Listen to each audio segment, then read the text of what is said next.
motifs keep repeating. That's one of them. There's something now I can't even think I was going to say.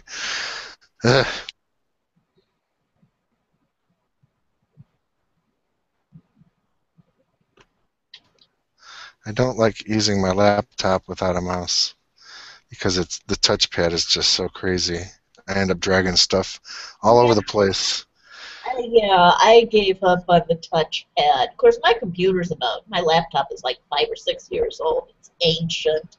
The extended warranty ran out 2 years ago, and I can't use the touchpad because if I wave my hand anywhere near it, weird things start to happen.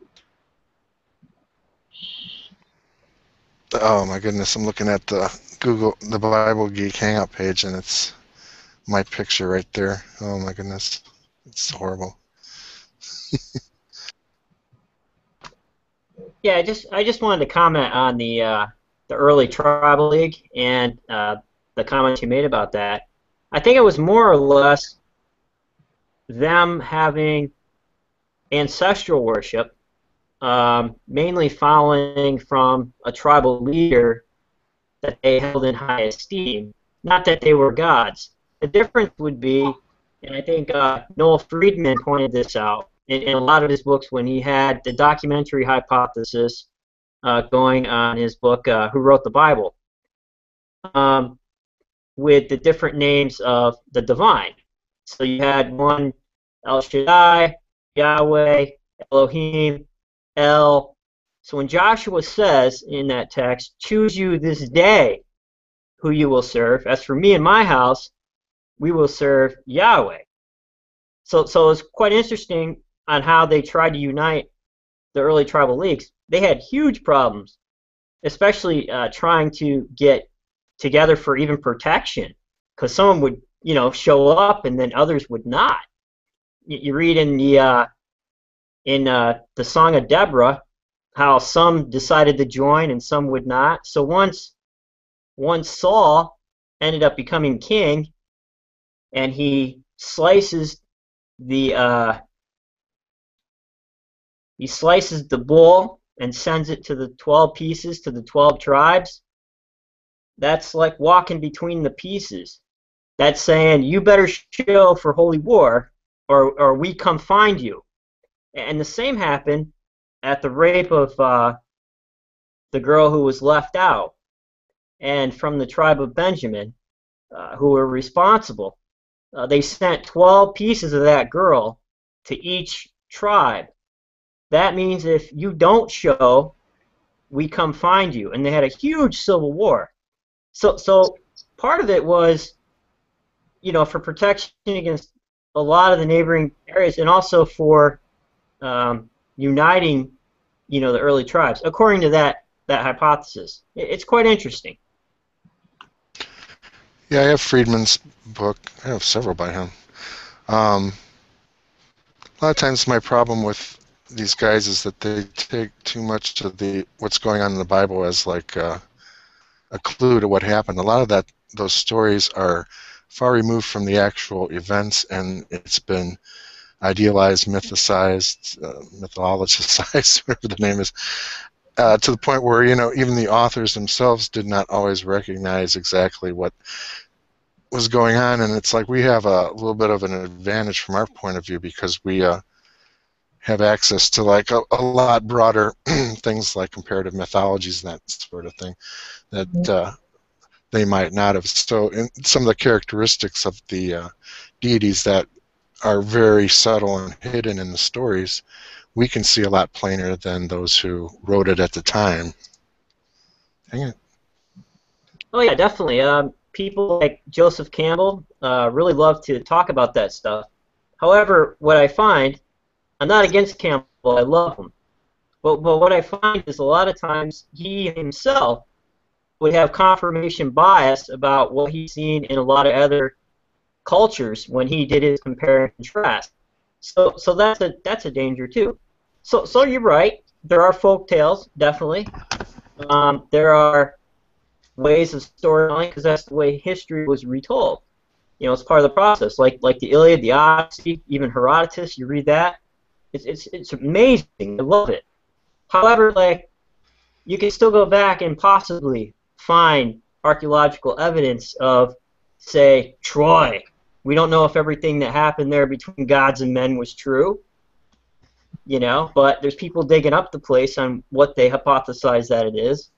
So there are like seeds that were planted, and then things grew off of them. That's kind of the way I see it. So a lot of those guys, they try to not go into the realm of myth and comparative mythology because they're Bible scholars. They aren't anthropologists. Had they been anthropologists, we'd probably learn a lot more.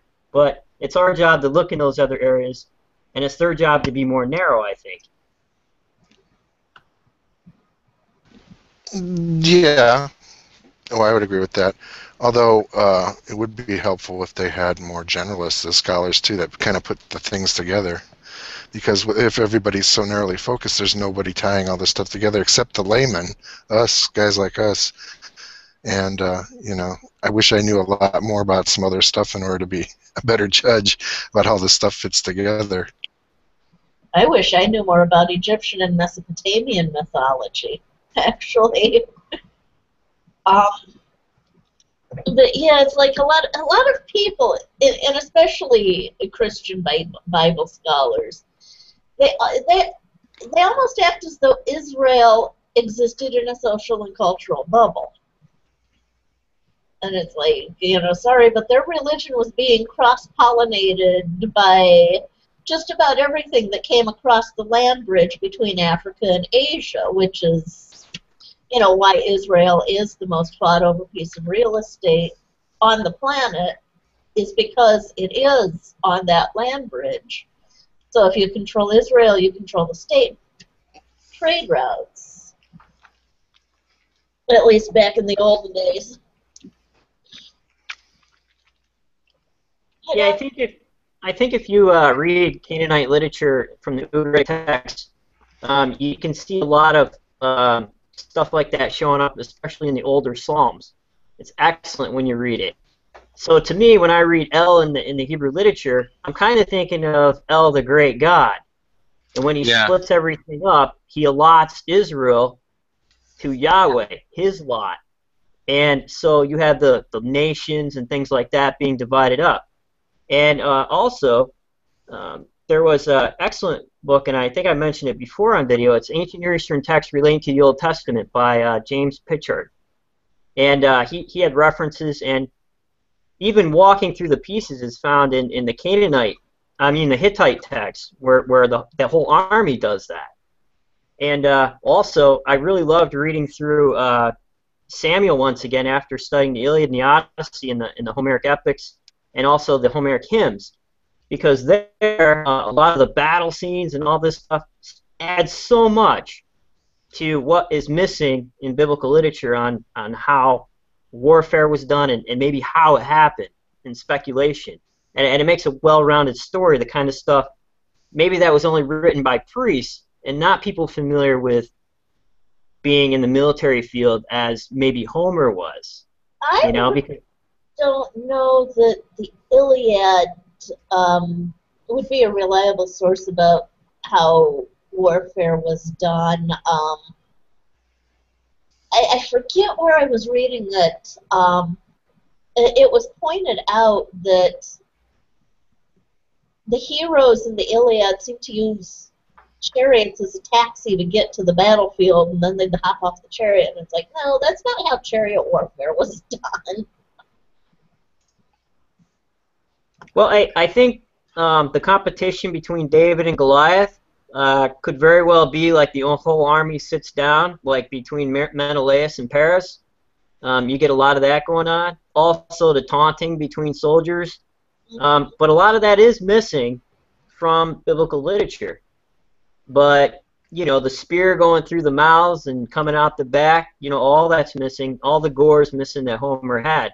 So definitely it's not the same, and definitely fighting techniques were definitely different. Definitely different cultures did. Yeah, you are right on that point. I mean, the Bible does have gore in it, but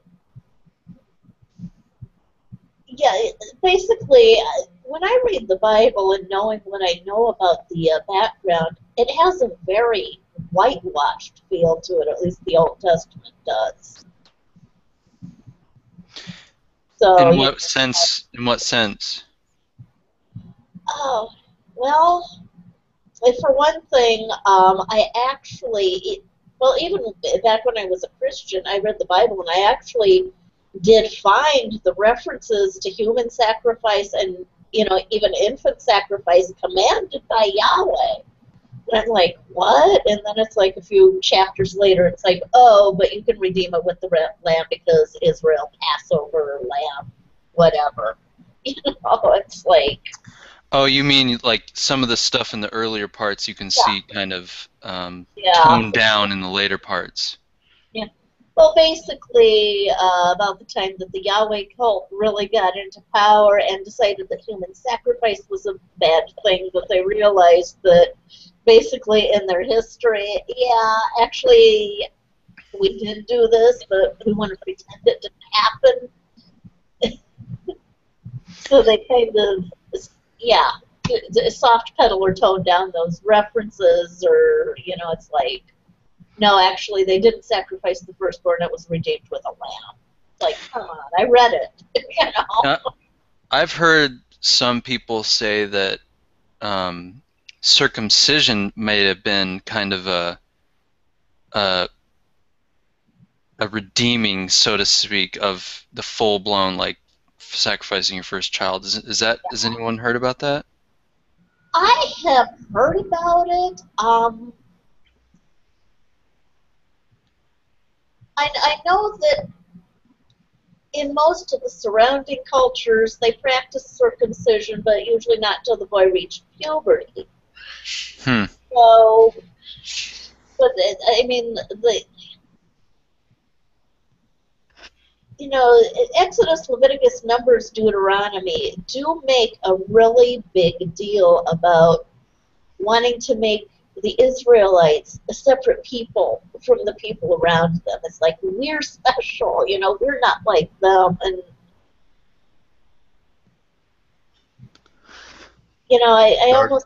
I almost think that, like, infant circumcision might have been a part of that. It's like,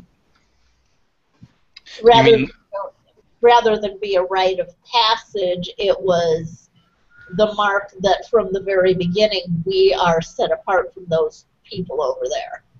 Yeah, sort of. That was one of their distinguishing ritualistic things. Yeah, there's actually two stories on how that came to be. One is when Moses was coming back from his after he killed the Egyptian, he went to the city of refuge, and he's coming back, and the Lord came to kill him. Mm-hmm. And his wife took their son and circumcised him and threw the flesh down before the Lord. And she touched it to Moses' member. Yeah, or something like that. And then another time, it's commanded, I believe, to Abraham. So there's actually two traditions coming out of that. It's interesting. I like to believe. So the one that's left in by accident could be the oldest, which is interesting. I love that kind of stuff that's accidentally left in. It wasn't totally taken out and reasoned with. It's left in there that God came to kill Moses. And that happened. It's amazing. In relation to infant sacrifice, though, Doug, I believe that since all the males are circumcised, what Dr. Price was pointing out, the distinctive was child sacrifice was abandoned in favor of animal sacrifice. So they would substitute animal sacrifice, firstborn male animals for actual babies. Plus, Okay. Plus the tribe of Levite was a stand-in as workers of the temple for the firstborn. It even says so in Numbers.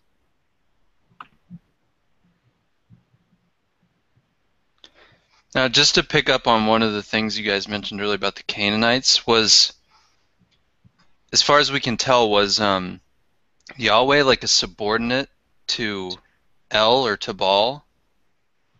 I believe he was like a really minor deity in the Canaanite pantheon, and most likely an import from the pantheon of maybe one of the lesser known tribes in the area. What was it? Characteristic of those cycles for a son of the high god to take over, that was very common even in Mesopotamian mythology, Marduk usurping the older gods. And it seems like it's part of those cycles that were very common in the area. You know. Speaking of which, I don't know if it's still in print, and I think I need to get my hands on a copy of it. Can't remember the name of the author/translator. The Babylonian Genesis actually has the whole story of of Tiamat. Yeah. War against the gods, and it's a lot of it is ellipsis because that part of the tablet had been chipped out by the weather or whatever, but really interesting read. Well, so a lot of it's so similar to the Genesis creation story too. Oh yeah. I mean, really close. Yeah. Yeah, I actually my mind kind of went a little nuts when I read the Epic of Gilgamesh for the first time. Yep. He meets Utnapishtim, and I'm like, yeah, I think this guy's Noah. Mm-hmm.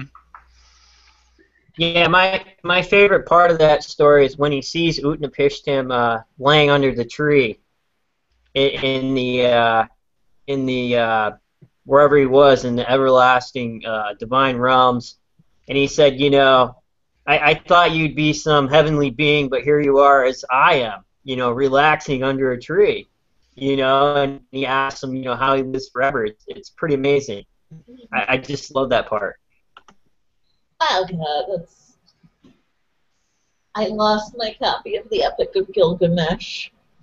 I realized this when I wanted to look something up in it a few weeks ago, and I'm like, ah. There's you can find it pretty much anywhere on the internet, the whole thing. Yeah, I'm thinking about going to Amazon.com. I tend to be really partial to Penguin Classics editions when it comes to ancient texts. Oh, okay. Do you like to have the print version anyway? Generally, yeah, just because a lot of times I want to look something up and I have not figured out how to do that with ebooks. Yeah. When it's hard copy and I can have the pages flipping in my hand, but with ebooks, it's like, okay, I moved the slider just a little bit too far and I can't get to the page I'm trying to go for.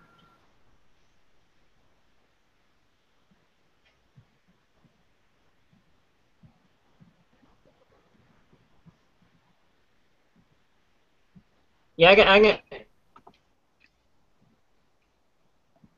gonna post a link to Miss from Mesopotamia. It's from Oxford University Press. Excellent. I got a copy of it. I used it. It's a newer translation.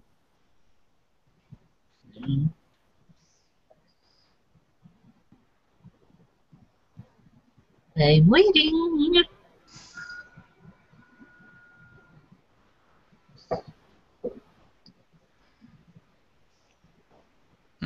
Not too much money either. That's good. Okay. Oh, yeah, really? I think Stephanie Daly has. When I read it, I got the book. It has both the old Babylonian and the Middle Babylonian Epic of Gilgamesh story in it. So that's pretty conclusive of everything that we were talking about as far as Babylonian and Mesopotamian myths.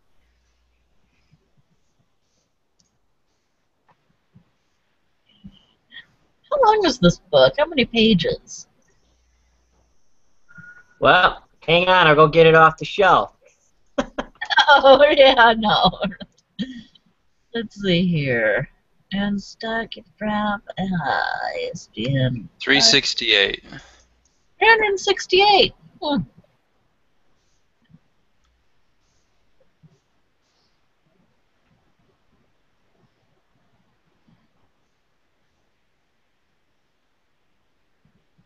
Sumerian stories from ancient Canaan. Oh, I want all of these. Oh.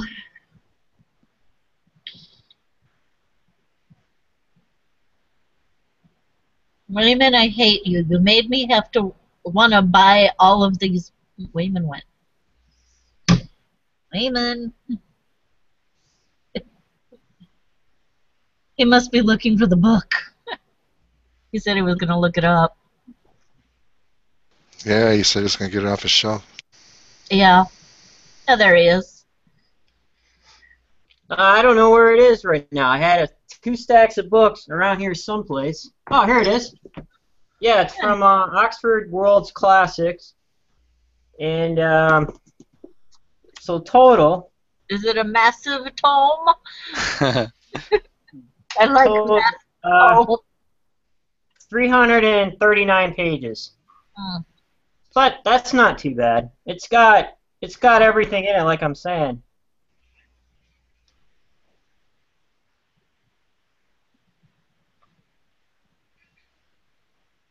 The Descent of Ishtar in the Underworld, that's an excellent text. Adapa and the Food of Life, that's a great read. So everything's there. Nergal, Rishtagal, the standard version. So I guess they don't have an American version and a revised standard version and the New World Translation of that. So they just have the standard version. Well, there you go.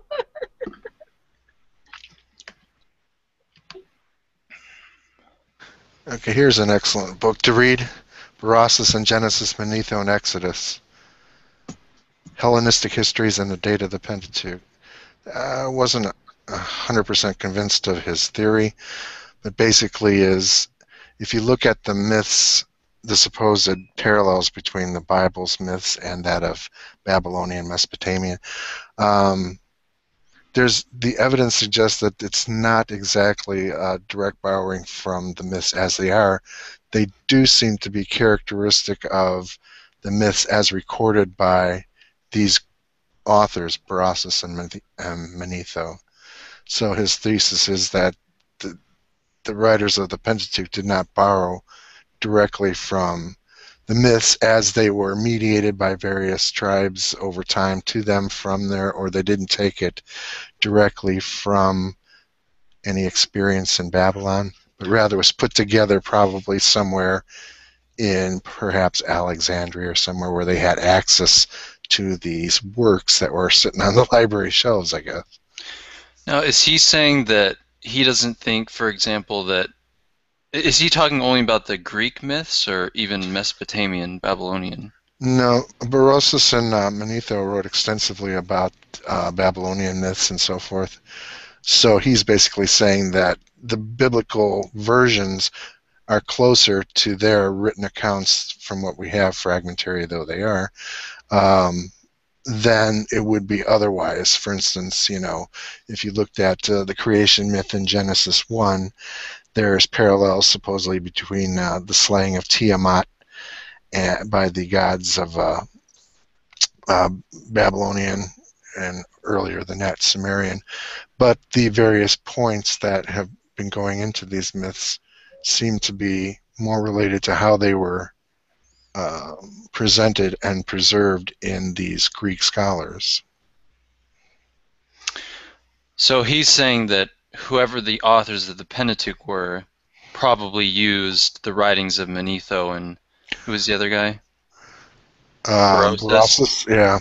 Is that his basic thesis? Yep. Oh, okay, interesting. And yeah, if you can get a hold of that book, it might be a good read. Like I said, I wasn't 100% convinced.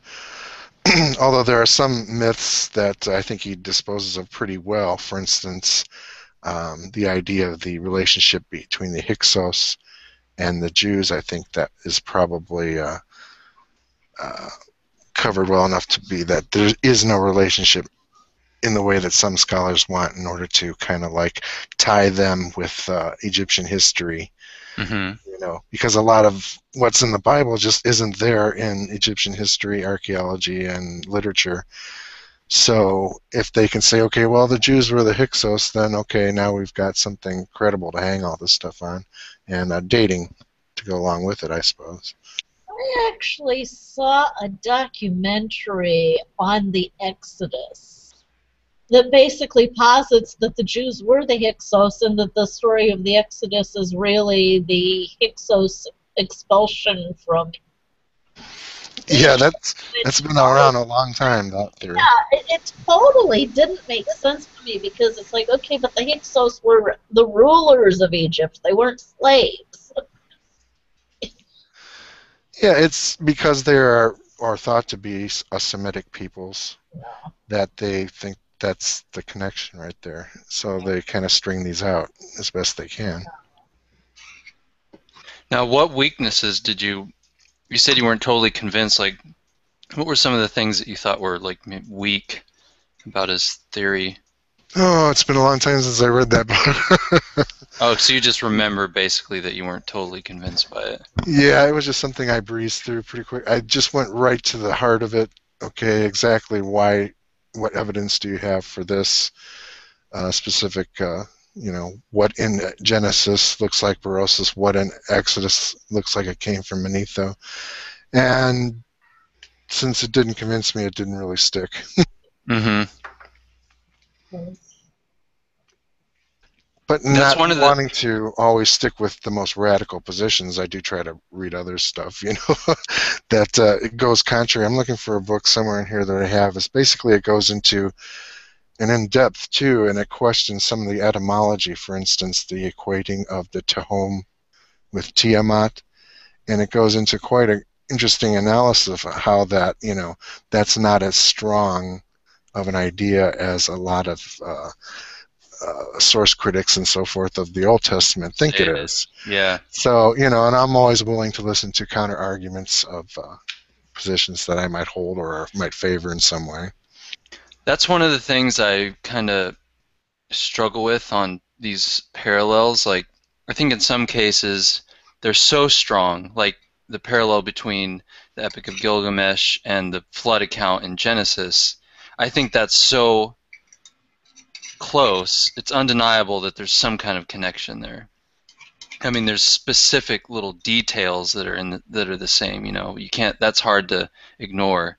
But when it comes to stuff that the Bible Geeks talked about, like the parallels between the demoniac and where Jesus casts out the demon into the flock of pigs, and that's a parallel to that part from, what was it, the Iliad with Oh, yeah. Yeah, like, I don't know. I guess I have to read more. Like, he mentions that book, but just hearing his description of it doesn't sound like. Yeah, there's kind of some similarities, I guess, but it doesn't sound like it's a knockdown, no doubt about it parallel. I don't know. Yeah, it's hard to say how these authors were operating because obviously there's a lot of Old Testament in the New Testament, a lot of Midrash and things like that, Yeah. which, goes into specific scenes where you can say, okay, this was Elisha, this was something from Elisha, or, now just how much of it was based on, Greek literature, because I know these guys were all very educated men of their times. They read all the classics, probably, or familiar with it. If they could write anything in Greek, then they had to have been able to read some of that stuff. So, what criteria did they use to say, I'm going to borrow this motif from here, but I'm going to borrow this from there, and I'm going to mix and match and change it? A lot of times this stuff is so well woven together that, yeah, you can see individual strains, but you can't really say that, okay, if you read... I think they were saying it was based a lot on Homer, but also Virgil's tale, the Aeneid, that, did they really consciously do this? Is this just stuff that got mixed around in their brain and then coming out as free composition that's taking on the characteristics of things they're familiar with? So was there a definite plan to imitate Homer, for instance? I'm not so sure about that either. That would be... I think that would be something that would be really unlikely, but there might have been some unconscious, maybe, some of the scribes that read the literature and that kind of became the template for when they were compiling their stories. Yeah, now that seems more likely. In other words, that it was kind of there were certain overall general themes that were in the air, so to speak. You know. And That, I think Yeah. too that that's how history was told at the time, like recounting things on things that people were familiar with at a point of reference, but in your own cultural language and with mhm. your own heroes, you know. And that's what people forget. It wasn't like, you know, we had exact recording like we have today with media and all that kind of stuff, and we could go back and see. They could not, you know. And the Yeah. retelling of the story was oral, and it was just an art. You know, people are surprised when they read, you know, some things that happened or things that were used, and that's what the part of Campbell that I really have a hard time with Joseph Campbell and comparative mythology. Like he has the main idea right. However, like sometimes, like I was saying before, he picks and chooses, like we're talking about now, on what to call a similarity that might not be. I read a really bad book on Homer in the New Testament, and I wasn't at all convinced. This is after reading Homer and the New Testament, you know, and I was like, you know, sometimes they're really grasping at straws, you know, trying to put it together, and then, you know, so you're saying, yeah, there's a little possibility, but you know, the art of storytelling. I think, you know, Luke, after reading Euripides and the tragedies of Greek tragedies, Luke could be the tragedy of Jesus. It's an excellent, you know, reading of a possible tragedy that happened to a good person, you know, and how his fate, you know, it's amazing if, you know, you think about it that way, I guess. Yeah. One thing I notice about the literature, though, is that when we look at examples, say like Virgil's treatment of Homer, it's not that he pick and choose this or that. They usually did a full-blown uh, imitation of it. So as whereas Homer had Odysseus go about his journey, the Aeneid, it kind of like takes the same story but reverses it so that Odysseus or his protagonist ends up in Italy and founding Rome and so forth, or not founding Rome, but whatever he did. And it's like you can't miss the parallels because it's almost a reworking.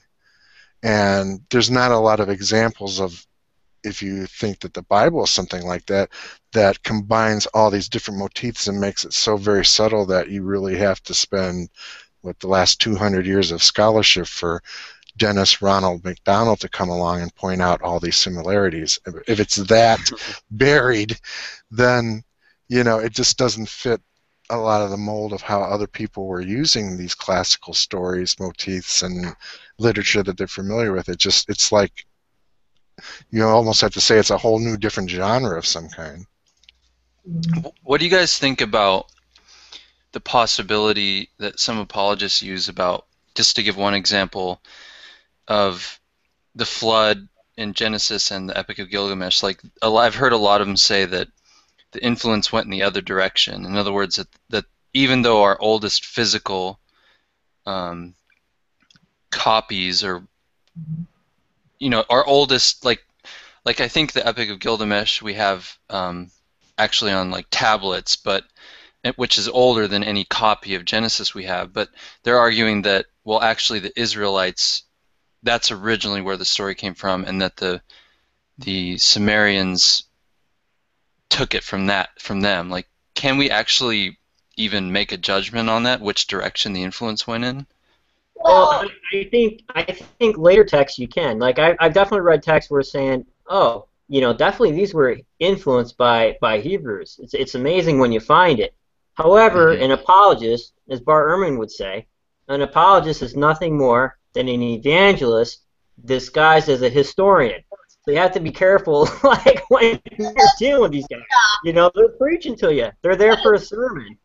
Yeah, sorry. that's the only time I've ever read it was in the context of an apologist argument that, you know, the account of the Israelites in the Bible is so superior in every way that these pagans are reflecting some kind of corruption of that, so the Yeah. ideal came first. I just, I don't know if there's any slam dunk argument against that, but I just would discard it from the outset.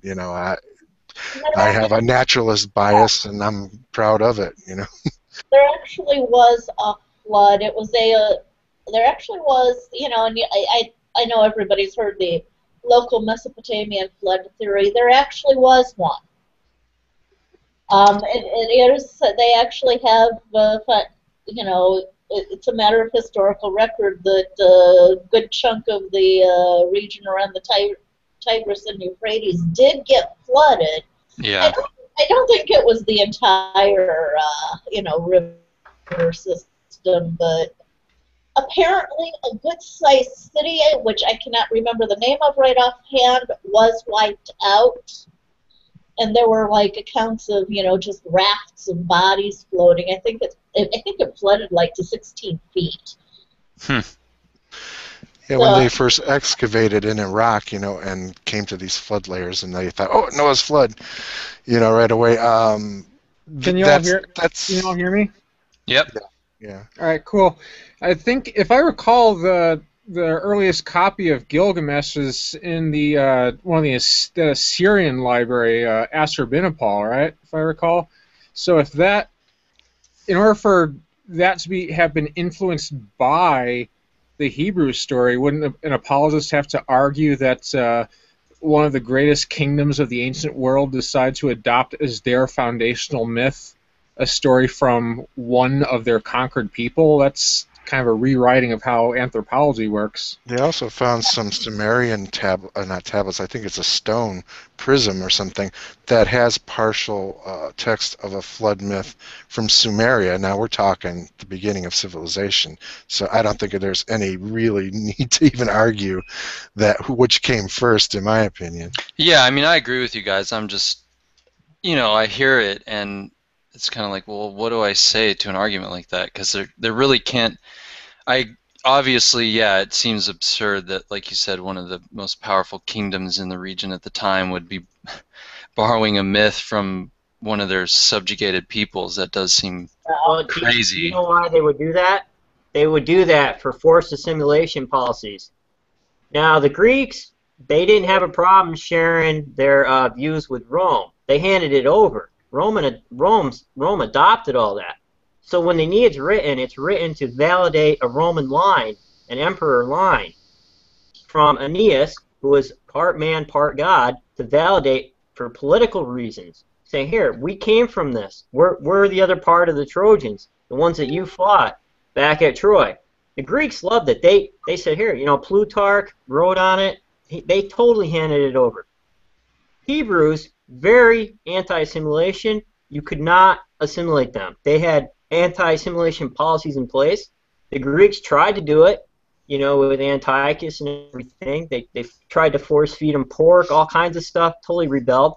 So it wouldn't be past the Babylonians, is what I'm saying, to try to adopt Hebrew practices in order to force assimilate them. That sounds completely backwards.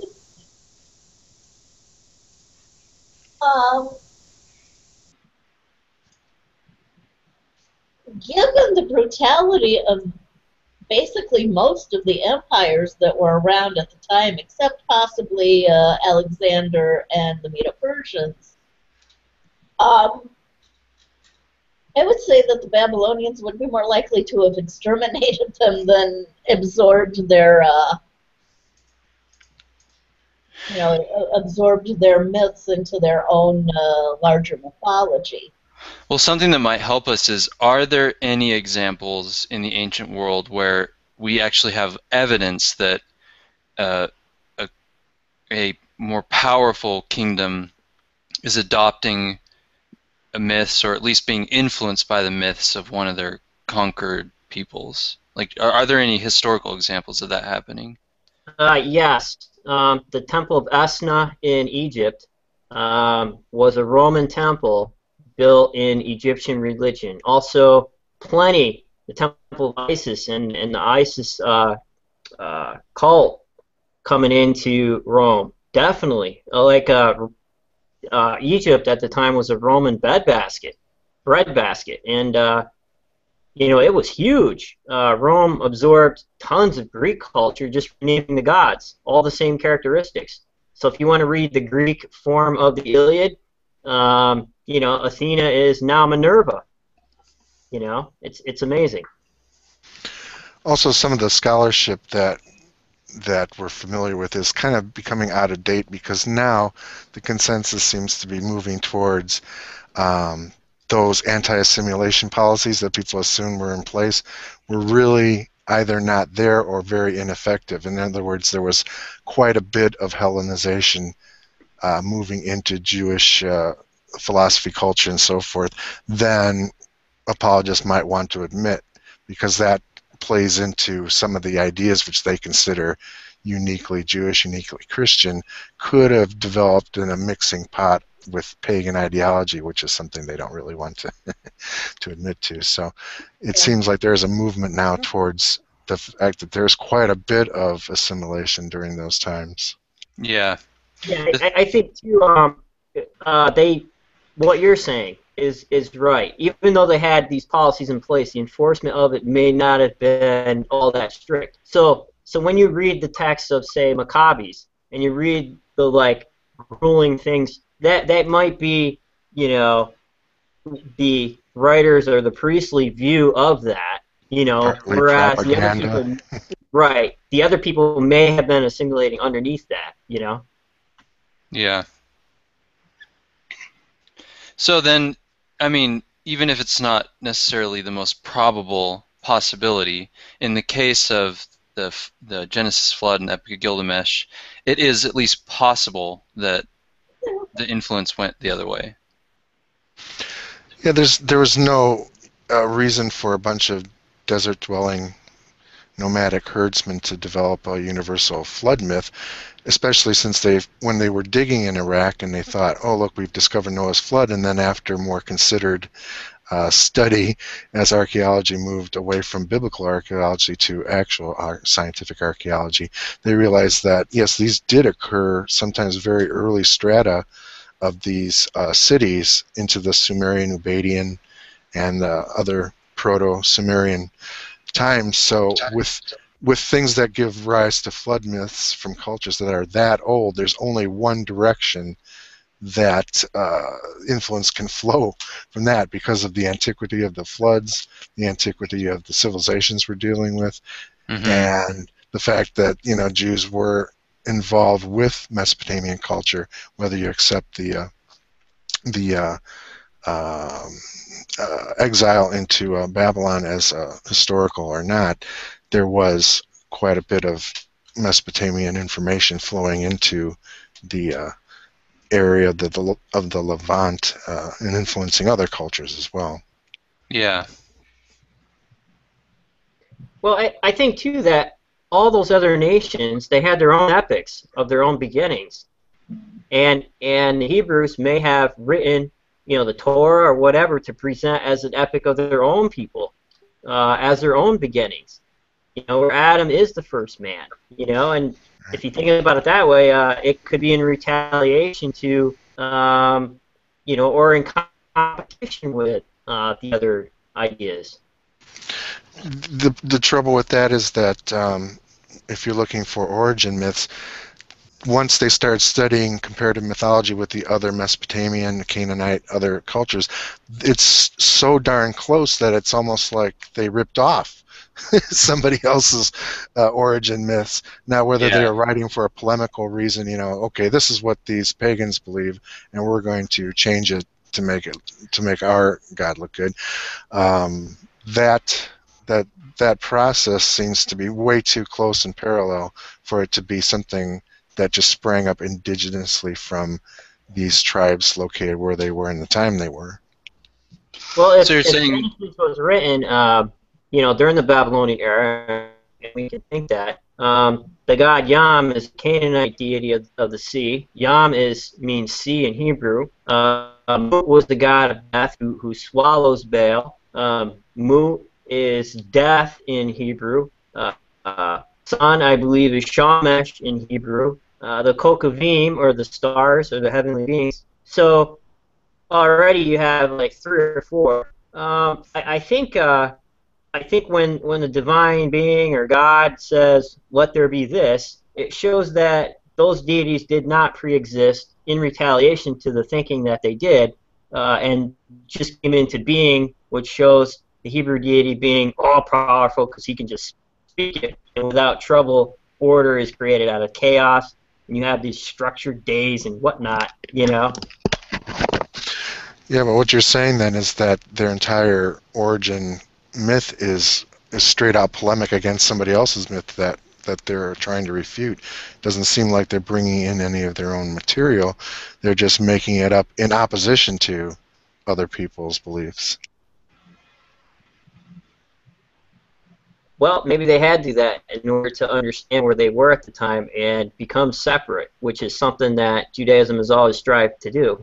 Yeah. But there's other sections of the Bible, for instance, I think is it Ezekiel or somewhere, where there's alternate creation myths that are disguised as something else and wasn't recognized that these are very similar to the Babylonian mythology of where God subdues Rahab, Leviathan, and those kind of myths. Those are related, they're just transposed from being the initial creation myths of the Hebrews into something, a later set of writings, and they purposely created these other ones as polemic against their pagan rivals in the region. So, but those same stories again are very much parallel to Canaanite, going all the way back to the Ugaritic type mythology that they discovered when they went to when they discovered those tablets in Rosh Hashanah. I can't think of the name. It's something like that. Rosh Hashanah. Right. So, there's those same myths there are present. So it's either you could say two things, that the Hebrews either ripped off all this mythology and stuck it in the Bible, or a lot of this mythology came about because the Hebrews themselves started off as Canaanite polytheistic peoples who then, over a period of time, as they developed different concepts because of a series of historical events that shaped their nation, their culture, and so forth. And then at some point they wrote down these myths, but they have already gone through a long process of changing, evolution, literature, oral history, transmission, things like that. And if we were talking about Christianity, we'd be saying the same thing, I think. I think we would. You just got me thinking, in the Finkelstein book, it talks about basically the people who came to be known as Israelites actually had close relationships with nomadic herders.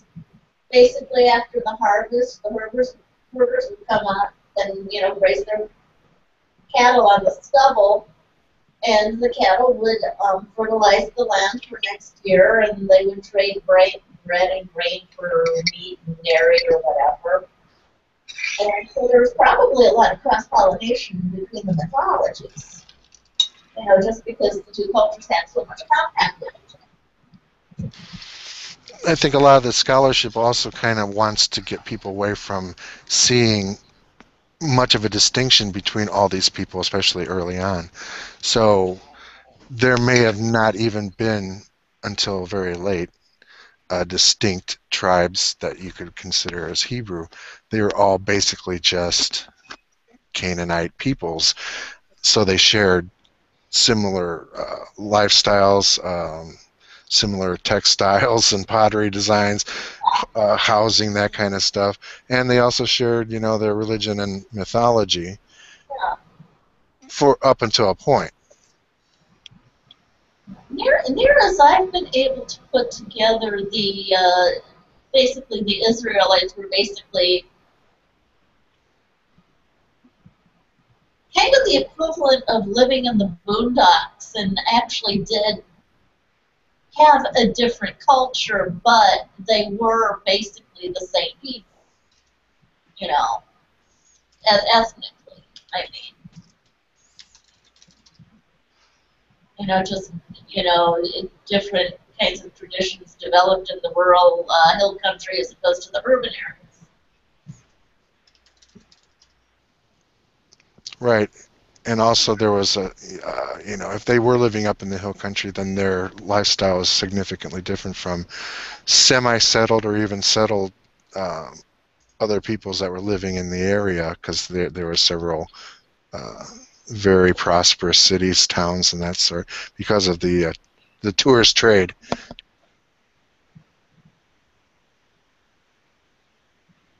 Did they have tourism back then? No, that caravan trade. Being essentially located for things moving from Mesopotamia and points beyond down through into Egypt and so forth, and also other Mediterranean areas. So it was like there was a lot of exchange of ideas, a lot of cross fertilization because of location. And those like caravan routes hadn't changed for millennia, I guess. It's basically the same. People were going the same ways from one oasis to the next. So they became, very prosperous centers of trade first. And those types of settlements would have a different material culture, obviously. They would also maybe have different ways of looking at the world, which deities were more prominent in their pantheon. Desert dwellers might be more favorable to a moon deity, for instance, because of the cool of the night, and not look favorably on sun type gods.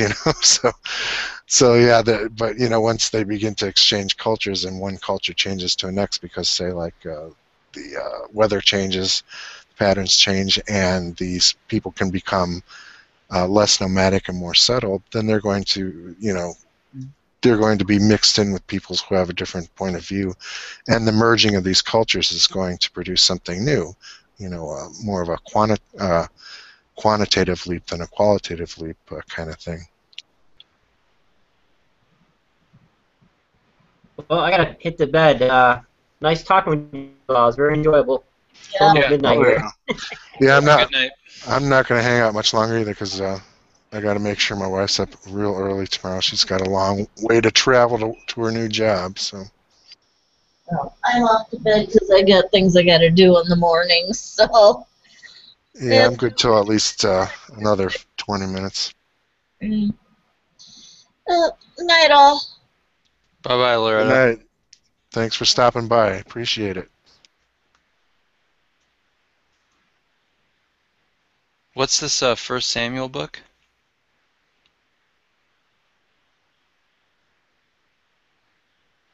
I'm not sure.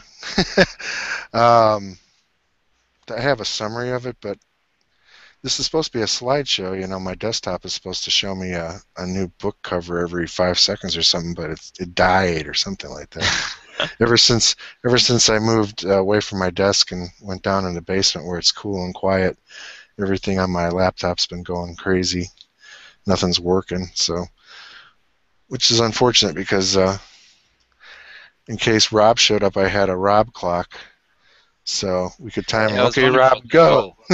You've got 3 minutes. That's it. Your time's running out. So speak your piece, get to your point, and let's move on. But just in case, yeah, I was all set. I liked our talk last time about the dating of Daniel, but You know what? I found a book, and give me a minute to find it, but it specifically deals with aspects of Jubilees, which I think might be apropos to last week's discussion. So yeah, because he really didn't use Daniel to date Daniel. He really used that other book to date Enoch it. and Jubilees, yeah. Yeah, Qumran. yeah. Which was interesting because, I don't know. Well, I'd never known anybody that would even have claimed that any of those systems were either related or interchangeable. So if that's a theory of his, I'd be greatly interested to know exactly what basis it is, other than it appeals to him. What's his evidence for it? Well, wasn't he saying that the end from the start date of what was it, from this? He started the clock at a certain point in history, and he said that the end was at the end, the closing of the Maccabean Revolution, or revolt. Right. That if you went by this Jubilee system and coded those time frames into Daniel, Yeah. that it would work out. But, are you working back from the date that you want it to end and then finding the beginning date? Or are you looking at a date which no one can be absolutely sure of, Yeah. All these historical dates are always tentative and changing, and in a few years, 1 or 2 years, if you have a system, you're going to be off, Mm-hmm. because then it could be, the validity of your dating system has to match perfectly, but the starting point is always a little bit, the story of that guy, what's his name, Poznansky. He was an archaeologist working in Tiwanaku, or was it somewhere else? But In anyway, there was, Mexico. I think it was the one in Bolivia or Peru. Oh, okay. Yeah, the really, really old one. Yeah. Anyway, he's saying, okay, if you stand here on the solstice, then the sun crosses over at this major monument, and it is a central monument, but the date it suggests, when it lines perfectly, is the city was, or this is aligned to 10,000 BC or something. Mm-hmm. But other people pointed out, well, who said that where you're standing looking is where everybody was supposed to be standing and looking at this monument? If you stood over there, it's 600 AD, which is in line with what the archaeology says. Or if you stand over here, it's 2000 BC. So there's no. Hold on a second. Can you hear a chime? Mm-hmm. I didn't know that would actually carry over. There we go. So I talked for my 3 minutes. I'm done. Anyway, you see my point. It's that it's the starting point that puts everything into alignment. And if you're not sure about that starting point, then it really throws up and makes your whole system and your conclusions based on it very tentative. Or very motivated for a particular conclusion, at least. Yeah, because people have been putting these dates and, okay, these are not years, these are not days or weeks, they're years. Mm-hmm. And then they're coming out with, okay, it ends on 33 AD, on Jesus. whatever, Yeah. on exactly on Easter and stuff like. So, the fact that he'd even want to, that these kinds of datings is significant for him, to me, because I tried to read his book. I mean, he gave me a link to that other free place. Scribed. Scribed. I don't know how to pronounce it, but anyway, so and I start. Okay, I'll just read the preface, and I can't even get past the first page of the preface because he starts off with Nostradamus. Yeah. Now, I am open-minded person, but I think I have a limit of what I consider relevant and what I don't. And I don't think Nostradamus is relevant to anything because he's just a guy who lived in the 1500s and pulled stuff out of his ass. And even the most insane people that I've read trying to figure out some of the stuff that Rob was saying, and I'm going to these sites, even the most insane Nostradamus fan will say, nobody really knows what the heck he meant anyway. We're just trying to find, what fits, whatever. So, I can't even get into it because it's just like, I'm not interested. Yeah, it seems like he takes a possible connection and says that it's a no doubt about it connection. Hey, speak of the devil. Yeah. We're talking about you, Rob. Yeah. There's two, at the preface of Rob's book, there's where he starts talking about the prophecy of Nostradamus where he mentions the Magi. And he goes down a bit, and then there's the next section where he's talking about either Nostradamus knew something from history that, not exactly sure what, or he was a prophet receiving revelations from God. And I just thought, well, my first thought was that, well, geez, isn't there more possibilities than just that? Can it be, it can't be just either or those two possibilities. So that's I just couldn't go past that point because I just couldn't get over the narrowing of focus that seemed to be required in order to follow along with this argument. That's one of the difficult things about interpreting prophetic things in general, I think, is that there'll be several avenues that seem very close, or it can be made to seem very close to what the prophecy, whether it's a real one or one made after the fact, and it's not always a straightforward, it's definitely this or it's definitely that. And so I think if we're interpreting them, it's important to keep in mind that any conclusion we have about it is always has to be tentative and provisional. Yeah, I don't think he's not arguing about the prophecies. He was pointing out a statement that Nostradamus made about the Persian Magi, and the way he brought that in as part of a historical argument. The problem I had with it was the interpretation that he gave to that statement. Not that we're talking about prophecies of the future, but his interpretation of what Nostradamus meant by that allusion to the Magi of Persia.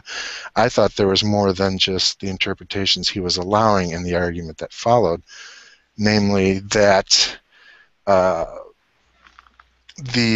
those people from the 15th century were very highly educated. They probably had more information stuffed in their brains than we do today, because they had to learn multiple languages. They had to read all these classics.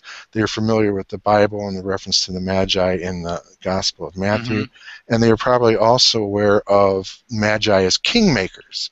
So the reference in Nostradamus to me sounded like it was a reference to king-making. And I know that fits in somewhat with Rob's argument, but not exactly the way he was using it himself.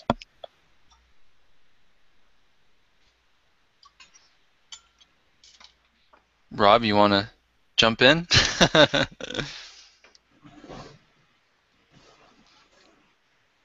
Can you hear us, Rob?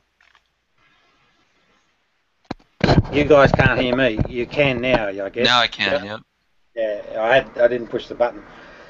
Yeah, well, see, with Nostradamus, I really debated throwing it in at all. But my thinking was, because I can't say Nostradamus is right, wrong, or indifferent. But I kind of threw it in at the end because I thought, well, this is going to be a tough story to sell in its own right. If I put the Nostradamus in, it might engender more interest. Now, with the Magi conclusion, I'm very comfortable based on the research, and you get that from when you get to part 4. I'm very comfortable with the idea that the Magi working for Cyrus the Great did in fact, so what Nostradamus says does as the Magi of yore did. I'm very comfortable with the idea that the Magi at Cyrus's request did in fact corrupt the book, or write the book of Isaiah, and thus consume Judaism.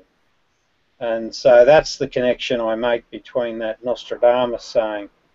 But the big one for me, and the reason that the big one, well, there's a couple of big ones, and some get a bit more abstract, I suppose, or for the reader, but more concise for me, the experiencer of the story,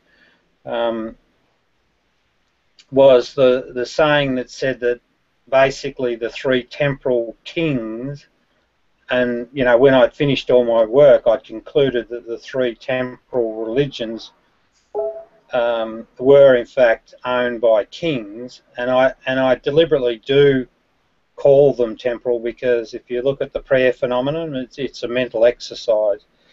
And the Jesus, the Gnostic Jesus says that, you know, he talks more of meditation than prayer. Prayer is proper. In fact, he seems to discount prayer as being anything valid at all.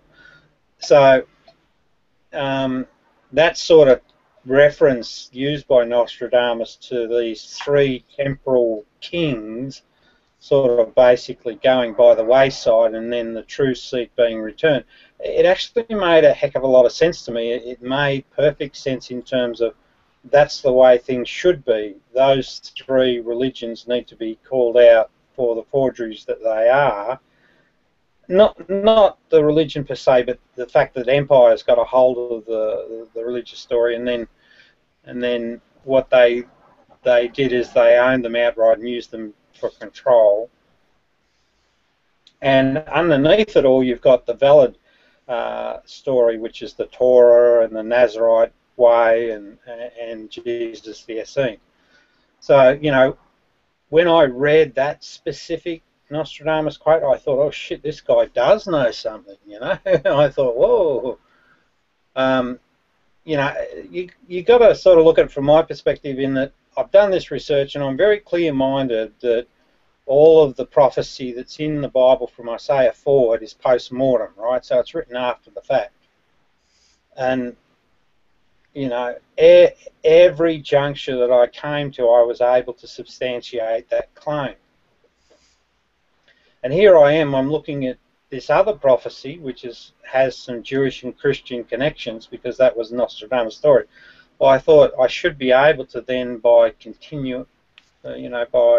there should be some, you know, if prophecy is in fact a complete fabrication, I should be able to find a rational explanation for Nostradamus as well.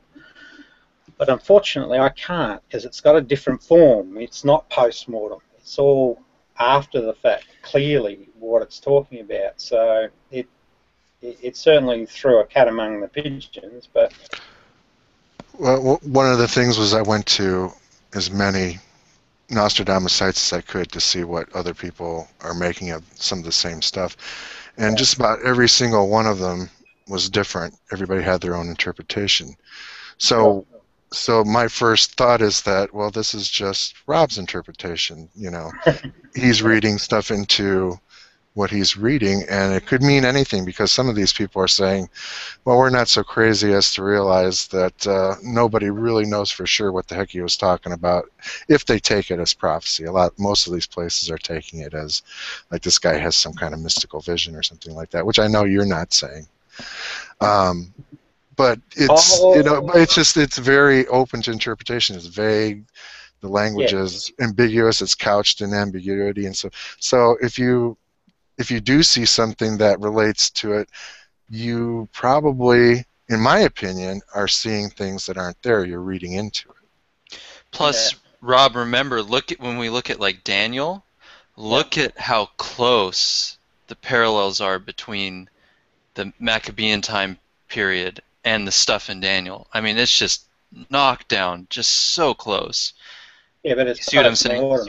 Yeah, exactly. Exactly. It's a very accurate fabrication, and it's an easy find for someone that wants to, you know, understand, you know, the war stories and the bigger story of religion and get it into perspective. Well, what I'm saying is that Daniel is, it's something where it's not so ambiguous like the Nostradamus things. Like, I mean, if you look at Daniel and you look at that time period that he's talking about, it's hard for anyone to say that it's not talking about that, or to say that it's actually, even though there's some similarities, it's actually referring to something that's still yet to happen, you know?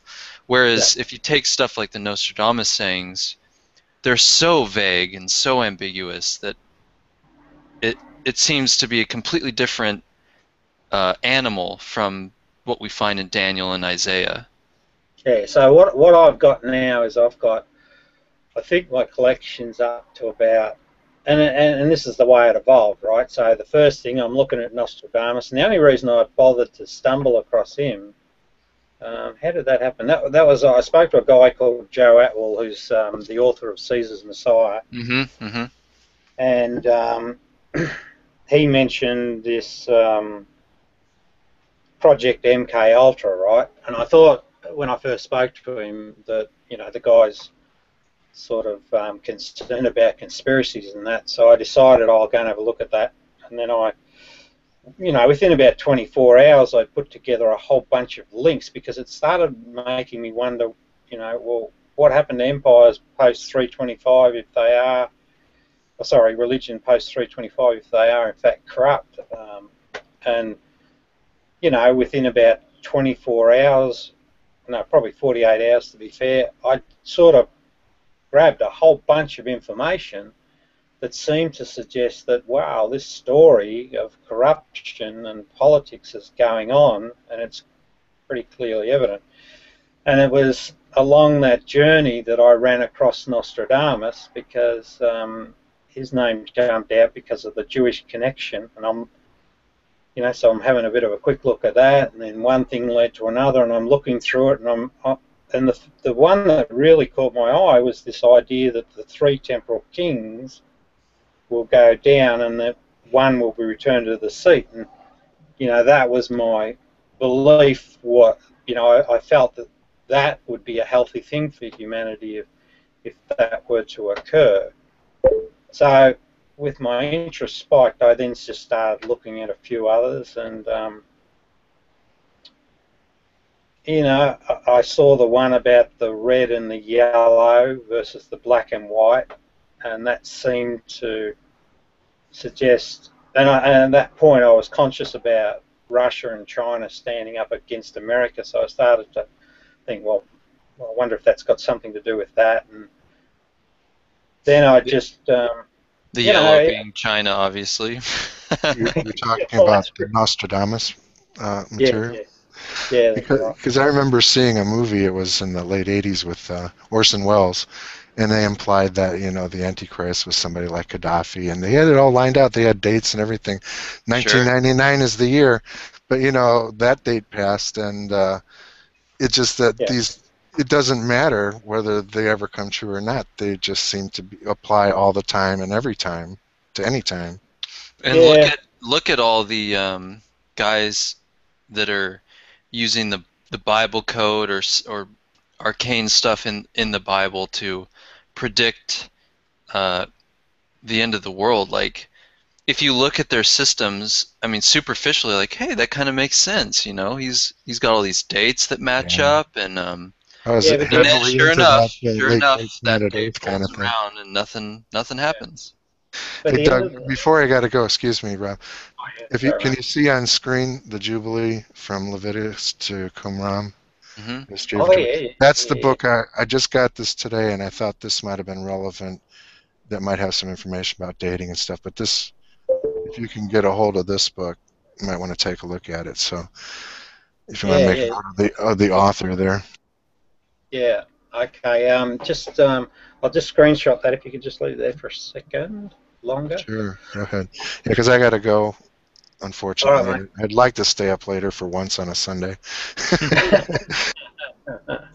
Keep well, mate. Well, you can always look at it later. Ruben keeps a record of it. All right, mate. Good on you. So you got that? You get that, Doug? I got that, mate. Thank you very much. Yeah, I'll check it out too. Okay. All right, guys. Nice talking with you. I appreciate it. All right. See you later, John. Yeah. So, Doug,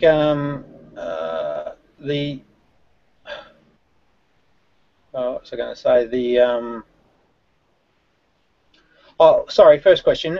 Where are you at with your position on Daniel now? Are you still in the same place, or? Kinda. I think that it's not. I think it was in 164, but I'm not sure on like the month or anything like that. But the thing I'm still trying to find information on, and I can't, is the extent to which Ptolemy had control of Syria and Ethiopia. Yeah. And there's surprisingly little out there that I've been able to find. And that seems relevant because that part of that verse of Daniel we talked about was saying that that Antiochus had control of those regions. Hmm. And I'm not against the fact that he did, because I mean it makes sense that if the Ptolemies had control of those regions, that Antiochus basically had Ptolemy as a hostage, I could see that, yeah, there would be a kind of a connection there. In other words, that Antiochus was the de facto ruler of those areas just because he had the head of state. But I haven't been able to find much on that, and it seems a lot hinges on that. The other thing I was thinking about too is it seems like you're using Jubilees and Enoch to date Daniel rather than Daniel to date Daniel. Yeah, so they are So think important. about this, like what if the author of Enoch was a different author than the author of Daniel and lived later than the author of Daniel, and he would have known about the end of the Maccabean revolt. You see what I'm saying?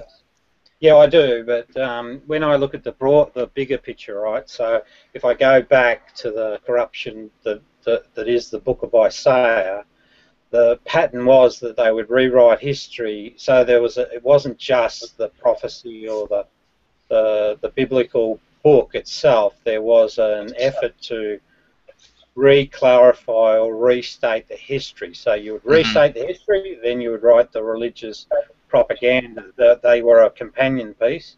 So back Yeah. in, you had Kings lines up then with Isaiah, and when we look at Kings, we find anomalies such as the Battle of Karkar and the missing 10 tribes stories. And we also find the use of the term the Holy One of Israel is used once in the Book of Kings, which is something that was really a Zoroastrian notion, and that's where we see the Holy Spirit enters the framework in Isaiah, and also the term Father for the first time in all of the biblical record becomes used for the Godhead and no longer just a reference to the maternal. In Isaiah? Yeah, exactly. I mean, if you go and I did this, you go and look at every book prior to Isaiah, the term father is used only for the parental human. It's never used in relation to God. Mm-hmm. And Cyrus was known as the father. That was part of his branding, He was known as the father, fatherland, and all that sort of stuff. And Zoroastrianism, they actually used the term father in relation to the spiritual father. So, these are just all little bits and pieces that fit really nicely together with the idea that these empires were politicizing the religions. Mm-hmm.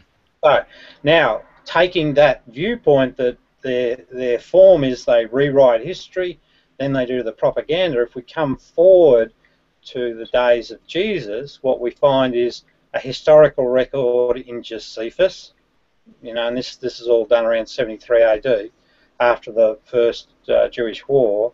Mm-hmm.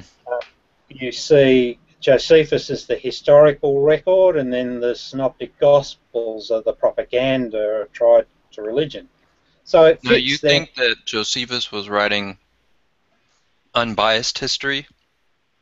Josephus wasn't a real person. I think that Nerva was the architect 73 AD, and he and his team of writers are the authors of the Synoptic Gospels, the Book of Acts, and the works of Josephus. So I think very much that Josephus is a fictional character, and two strong points are indicative of that. Firstly, he was the only person to survive from a 40-person game of Russian roulette.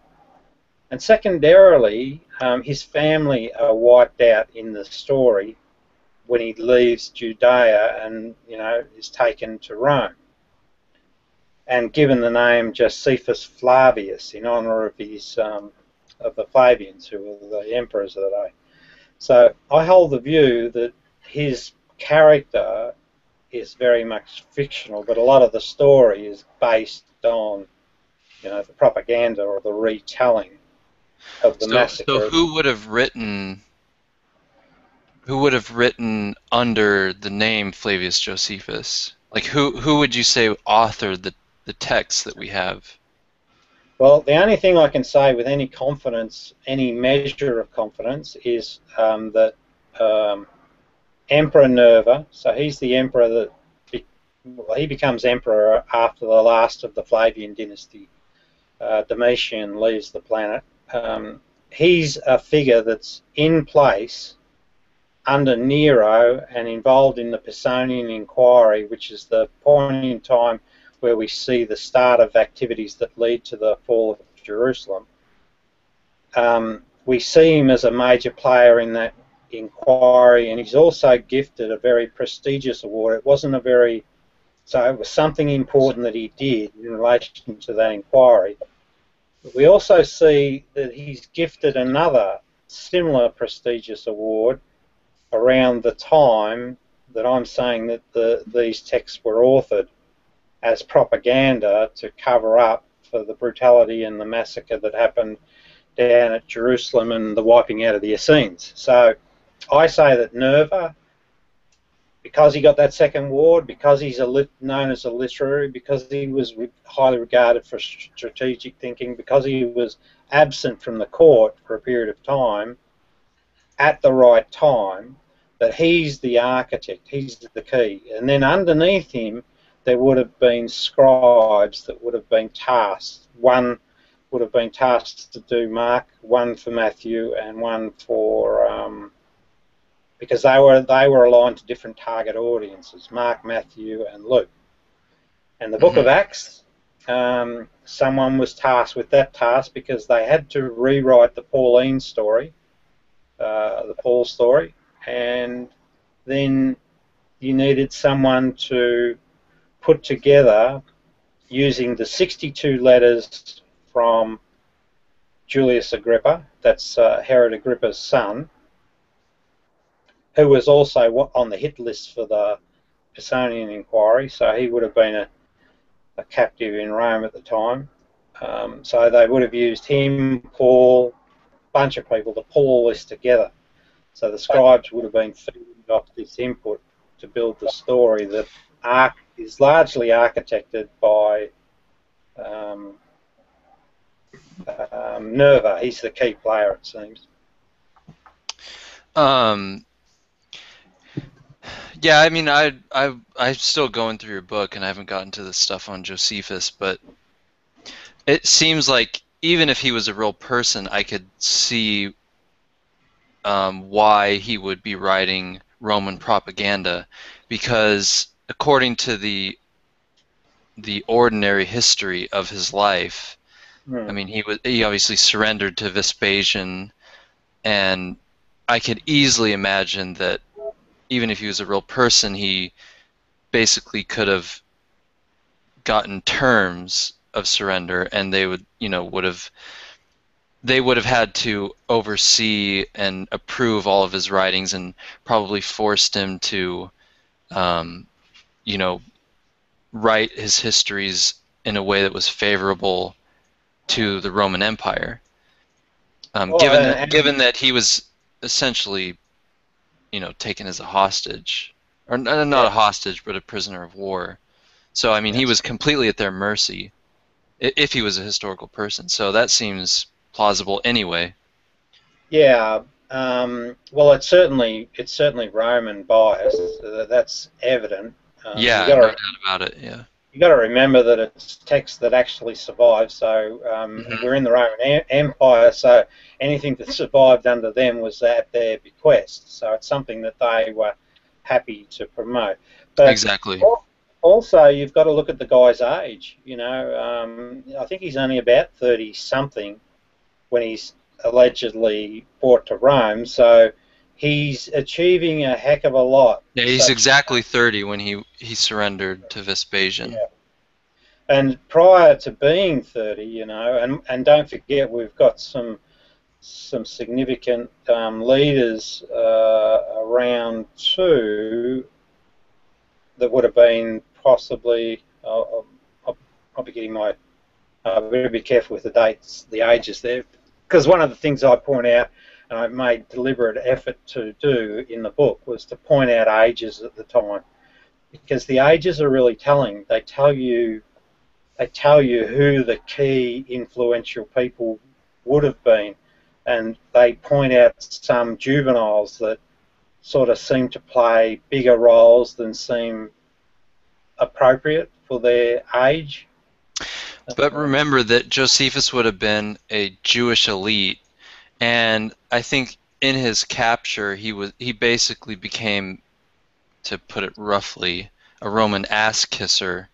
Like, I mean, when he got captured, one of the first things he said was that some of the ancient Jewish prophecies of the Messiah referred to Vespasian becoming emperor. And it seems like he just started kissing ass to the Romans, you know. And from that point forward, he was basically just writing for the glorification of Rome, you know. Yeah. I guess it seems that way, but I'm pretty convinced it's not. And the reason that it's because of these patterns. You know, when you see the form that these religious corruptions take, it just makes perfect sense that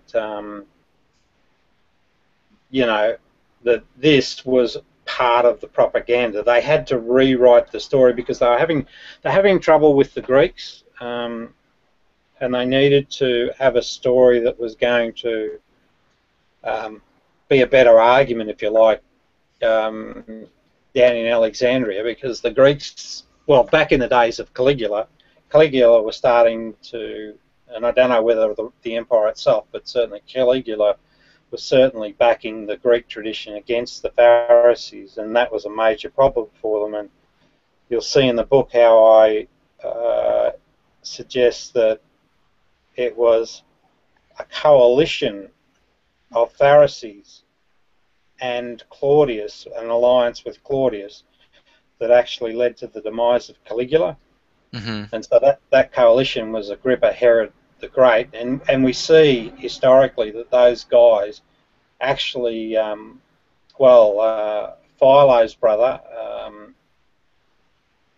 Alexander the Albarach, he'd been in prison and he was released and rewarded at the placing of Claudius on the throne, and Herod Agrippa the Great became king of the Jews. So there was some significant positive results for those people with the demise of Caligula, and it really put a kyber on the Greek argument, sort of silenced the Greek position. And it just sort of fits. One of the things that makes me doubt, though, is like if Nerva organized. Sorry? You doubting Thomas? Yeah. If Nerva organized, or at least commissioned, in a sense, both the Synoptics and Josephus' writings, it would seem to make sense that the writings of Josephus would kind of, since they would have been written around the same time, yes, it seems like they would have supported each other. You see what I'm saying? Yes, yeah, in Josephus we don't find anything but an obvious interpolation mentioning Jesus. Right. You know, so it's kind of like, obviously some Christian took the writings of Josephus and added stuff in way after the fact. Because we have an early church father quoting his copy of Antiquities, and in it he says, well, it's obvious Josephus didn't think Jesus was the Christ, but then when we read our copies of Josephus, which were later than what Eusebius was reading, that relevant part in there isn't in the original manuscripts that he was reading. this is where Joe Atwell becomes an ally once again. I mean, if you read his works, he does some really good work in terms of showing how the Book of Acts and Josephus, and I think it's Josephus, they seem to line up. They sort of support each other. And I think that's a very telling observation of his. And he gets into it in a lot of detail, whereas I didn't. Yeah, I'll have to look at it then. Yeah, Caesar's Messiah, mate. The other thing too is like if like what would be the explanation that so many of the Gospel of Thomas sayings ended up in the Synoptic Gospels? Well, the reason is it goes back to the same basis for the Isaiah corruption. They had to have something that was philosophically valid and tangible. So in the case of the book of Isaiah, you had the valid wisdom that came out of the Canaanite tradition. So it seems that that pattern is exactly what happened again with Jesus. And you've got to also look at the whole 114, because when you look at the 53 that didn't make the cut, they tell a very telling story. And it's a story that to know this thing called God, you don't need to have an emperor or any priests. You can work it all out yourself. Now, now just to stop you, I think that's one of the messages of the Synoptic Gospels. Maybe not John, because John is a whole different animal in my opinion. Oh yes, he is. But then we go to Paul, who would have been part of this conspiracy of corruption, and he's preaching stuff that's way different even than what we find in the Synoptic portrayal of Jesus. Like, I mean, I understand your question, and I understand the dilemma, and that's why, and I had the same dilemma, and what I had to do was I had to try and find an explanation for Paul. How the hell does Paul fit into this? And it turns out that the thing that made the most sense was that when Caligula was knocked off, because this was another pattern too, these books emerged on the back of some bloody change in power. There was an impetus for their existence, right? So when we saw Caligula fall by the wayside, and this was on the back of some significant troubles in Alexandria, which was important to Rome because that was their food supply. I think what happened is because we're told in certain contexts that Paul's off in the desert for a couple of years. Well, that comes from Galatians, but in Acts, he goes straight to Jerusalem. Yeah, that's right. Well, Acts is a fabrication to try and that's propaganda, and that's coming from 70 AD. But doesn't your theory saying that Paul is also a propagandizer? Oh yes, definitely, but a different agenda, right? So, what you've got is you've got this fight going on between Rome basically and the Pharisees. Rome's backing the Greeks. The Greeks are fighting with the Pharisees in Alexandria, as they've been doing for a number of years, and the Greeks sort of always thumb their nose at the Pharisees and say, you blokes tell a lot of tall tales, and then they'd have big arguments. And basically Caligula's backing the Greeks, so then we have this episode where the Pharisees get some support from and get Claudius into power, and then he pays them back, and the whole power shift goes back to the Pharisees. And they're now being supported by Rome through Caligula. And you've got to have that in place to sort of sanction Paul actually freely moving around the Roman Empire, because I couldn't see how logically he would have free reign without that support. So well, he was even in his own writings, he was a Roman citizen. Yeah. So he would have had the right to travel throughout the empire. Yeah, but there's another reason. I mean, he was allowed because they needed to rein back the Essene. The Essene movement, as Reuben will attest, was quite a significant size or scale. And I'm even of the view that those 7 churches up in Asia Minor, because Paul does go and say, well, you're following a false teaching, and he's obviously there to reteach them something. I'm inclined to think that those 7 communities were really inspired by Jesus, and they were following Jesus, and we know that's part of the way Paul speaks to them. But I hold that Paul, and this is like Professor Eisenman. Yeah, Eisenman. Yeah, I agree with him in as far He's a as... Herodian. Yeah, that's right, exactly. And he was on a mission.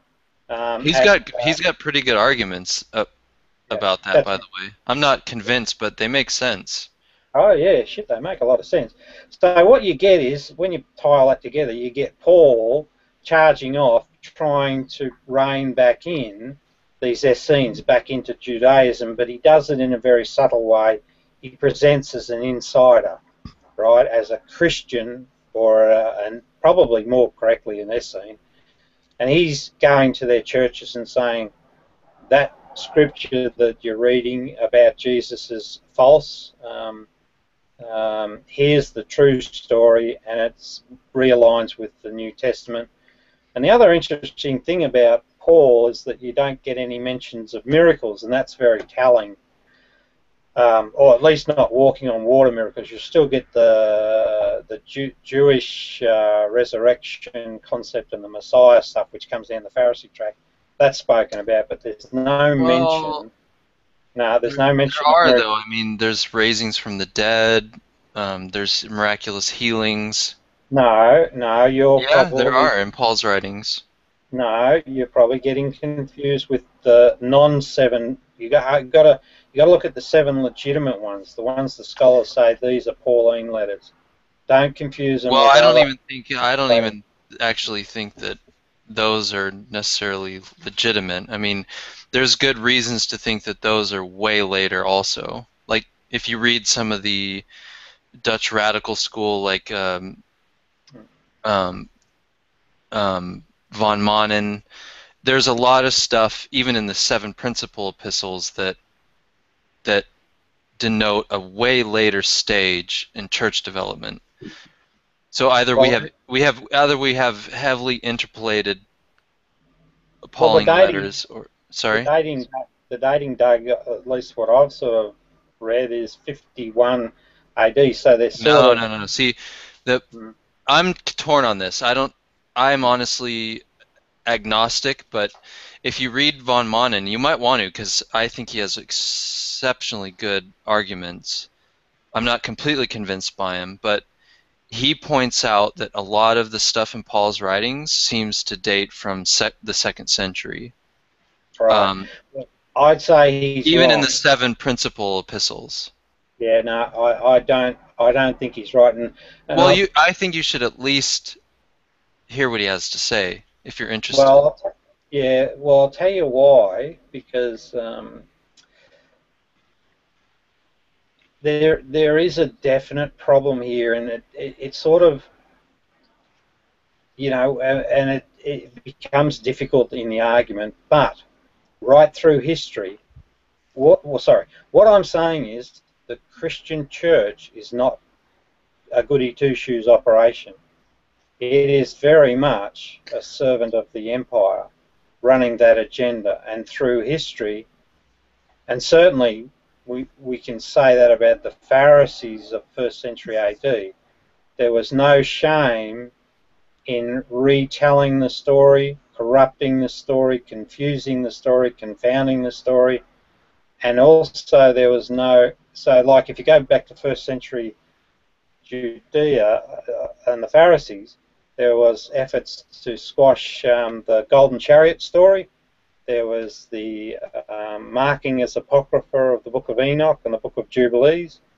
So there's very much, and sorry, when you come forward in time and you get around 1700s, 1800s, up in Germany and around that, there were scholars that I feel quite strongly were actually deliberately mistelling or misrepresenting the true story.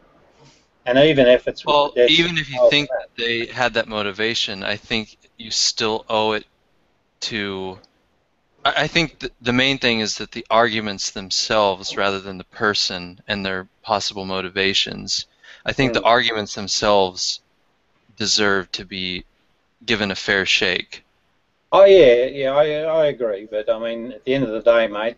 Because just because someone's Jewish or whatever, that's no reason to just automatically discount whatever they're saying as propaganda. I mean, obviously, some of the Ashkenazis, like look at Einstein. I mean, he was obviously completely anti-Zionist. I mean, Oh yeah. Look, it's not, and this is where we get into trouble. You know, this classification over people.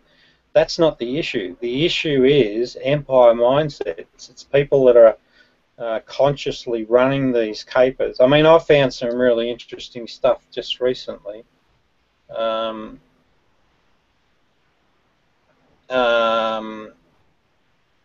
Hang on, Ruben, is that Ruben's put a comment up there? We better. yeah, he was out. talking about the Bible Geek, who this is kind of Oh yeah, Paul, top. Dr. Paul Yeah. also rejects pulling origins of the epistles in our canon and outside our canon. He also seems to oppose the view that the single writer was behind Romans 1, 2, Corinthians, and. Well, Romans and 1st and 2nd Corinthians and Galatians.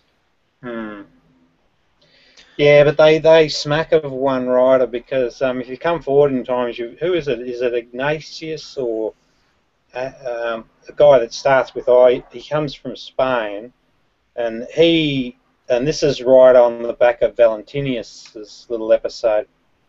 We get this dude, and he does a very similar thing where he writes to all the churches, and there's a long version and a short version which deserve a decent examination. And he does a very similar thing. So this is one dude, Irenaeus, I think it was. Irenaeus, yeah, he wrote his Easter encyclical. Yeah, but he's doing exactly what Paul did. So that it seems that there was a need somewhere, and I suspect it's Rome driving it as usual. There was a need to communicate en masse in writing to the churches and restate some positions. Because you've got to remember that Valentinius, who enters the frame right on the back of the Battle of the Third Jewish-Roman War. What's that one called?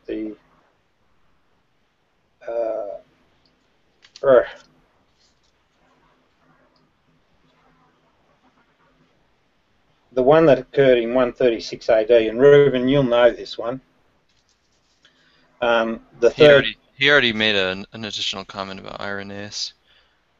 Ignatius is from Syria, not Spain. Yeah, so Irenaeus came from Spain, Reuben. Lions, yeah, Gaul, that's right. And he is the one that wrote the books, I think.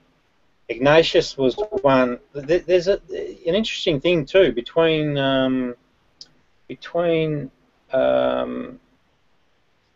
sort of like the fall of Jerusalem and Valentinius. There's only about 3 characters that seem to bridge that gap, and I think one of them was Ignatius, Polycarp, and one other dude. So things get very quiet in that period, interestingly enough. It's another pattern or observation. Because he was there, he was born. Yeah, so that third Roman war, which is really important because I've learned something really interesting from that if we ever get a chance to discuss it. Let me get the bloody name of it so I don't misspeak.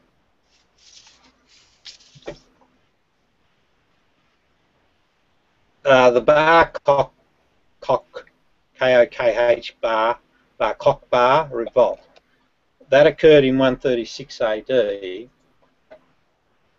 and it was just on the back of that that we see Valentinius come into, and it was after a period of 24 years, he almost secures the papal position.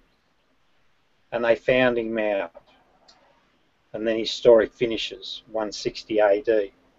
Sorry, it was Athanasius who I was thinking about, who had the Easter encyclical. I just remembered. I misspoke. Sorry about that. That's all right. Yeah, Athanasius was our first mention of the what his encyclical was our earliest mention of the 27 books of the New Testament that we use now, and only those that he was suggesting the churches use as authentic. Just to correct what I said. Yeah. So, well, you got to take my view that. Well, sorry, you don't have to take my view at all. But I guess you need to understand my perspective is this: that Rome wrote the New Testament circa 73 AD, and they've owned it ever since, right? And they've always been the keeper. They've never not been the keeper of the thing, and that. Well, that doesn't really make sense, because even in that would mean that they were in control of the Catholic Church, right? Correct.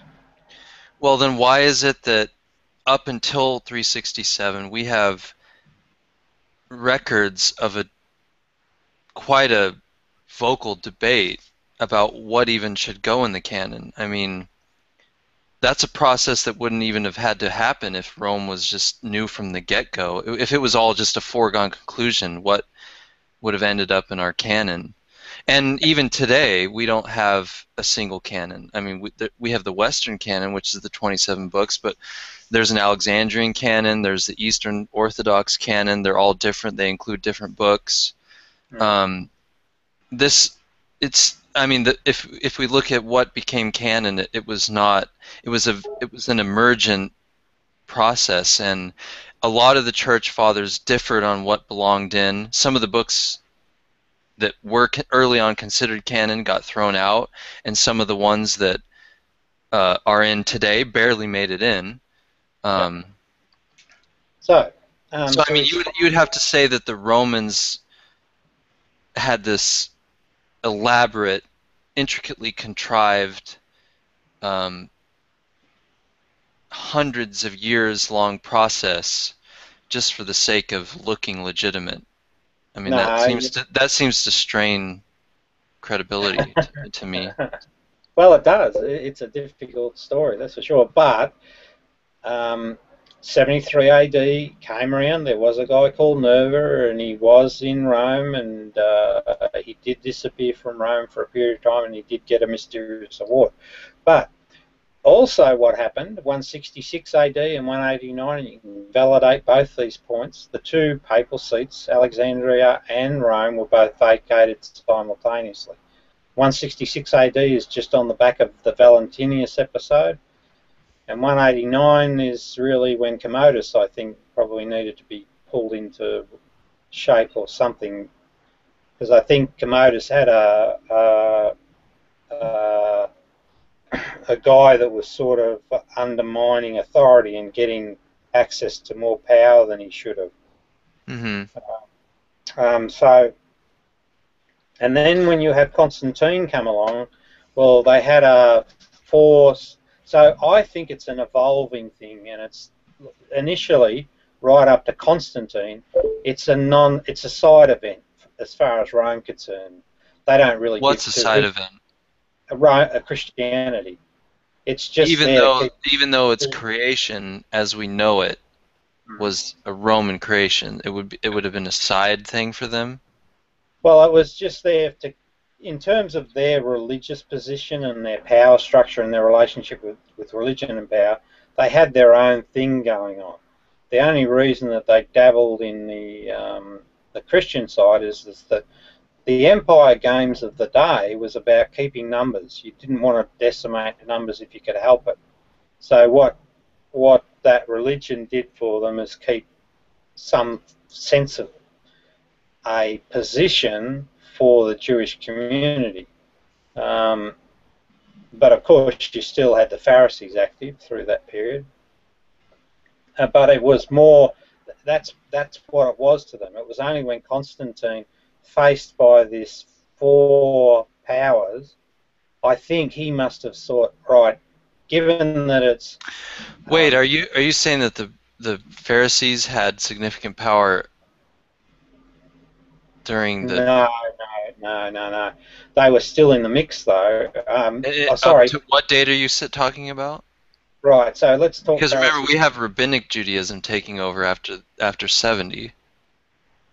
Yeah, so what you've got in the state, you've still got the Pharisees operating, right, and they go through, but you've also got the real force behind the Pharisaic Judaism back in Babylon. That's the real power. That's the seat of power for Judaism, always has been.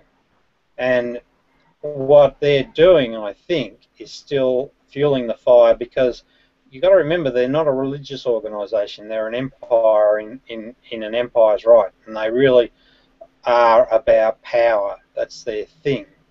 So why am I so confident about that? Well, when you actually have a look at, well, firstly you get these three massacres, right? And it's in the last one, the Kokhba event, that we see that it's written in the Jewish Talmud, that episode about the Romans killing all of the Jewish folks, and it was such a bloodbath that there was blood up to the horse's nostril. And when lo and behold, when we go back and have a look at the book of Revelations, the third woe has an event where there's blood up to there's a connection for you. And that then allows you to put Vesuvius and all of the earthquakes into the book of Revelations, and now we have another case for a post-mortem prophecy scenario. So what happens at 136 AD when they actually, I think it was, Reuben, you might need to correct me on this, but there was about 500,000 Jewish folks killed in this battle. The Romans just, something must have got them awfully pissed, but they really just almost wiped out the... they pretty much destroyed the whole city. I mean, and So, they didn't even allow Jews to live in Jerusalem after that for a long period of time. Absolutely horrific circumstances. Now that's left a stain on that Persian Pharisaic community, because if you actually look at the history beyond that, and I've got some notes on that today, you actually see them still at war with Rome, probably inspired out of Persia. And it continues, interestingly, right up to a very, very interesting date, 630 AD. Now, 630 AD is what the scholars say, not the apologetics for Islam. You're saying that the Pharisees were an important factor up until till the 7th century? This is where I can connect a few dots that I was missing. So up to 630 AD, right, the Pharisees are still niggling away at Rome. So they're licking their wounds back in Babylon, but they're still very aggrieved, and there's still this, ongoing power struggle happening, and there are events through that period. But this very interesting event happens in 630 AD. There's a guy, and Reuben put me onto this dude, Abdullah. Yeah, the Islam guy. Yep. And it's in 630 AD that we actually see Islam is born. Yeah, that's him, mate. I'll put the link there too, Reuben. And then what happens, if you watch history from that point forward, and I got this off a guy in America, a doctor, he runs a site called Political Islam, but he did a really great little graphic on wars. And it shows an undeniable pattern that Islam, looks like Islam was born for war with Rome. I'll just give you that link, and if you go to that link, right, what you'll see, you won't have to look at anything, just other than the graphic. If you look at the graphic, it shows he's plotted all the wars for over the next 500 years between Islam and you know, when you see the graphic, you'll see that it's Islam versus the bloody empire. Then I got another graphic just this morning off another friend of mine, and it shows war patterns from 12 across Europe from 1200 through to current, I think, and just shifting territories. So, you know,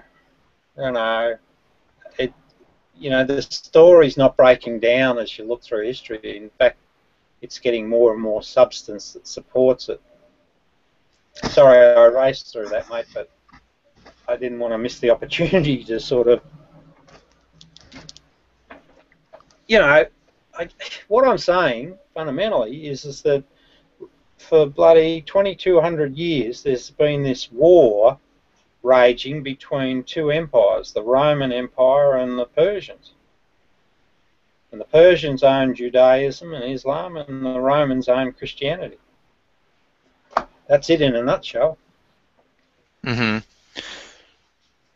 Yeah, I don't know. I don't see the, I mean, I'm all on board when it comes to empire using religion for their own purposes. I just don't see I don't see the evidence that the synoptics were created by Romans. I think there's a lot of problems with that. And let's go back to that point. I'll try and convince you, but I'll try and keep it simple, right? Now, no, I don't know whether it's going to be simple for you though. But all right, I did take an effort to decipher those 100, and this was key for me, right? Those 114 sayings that allegedly belong to Jesus. Is that you, mate, or me? It's not me. Might be someone trying to connect me. Anyway, whoever they are, they're gone. Oh, shoot, that might be that guy.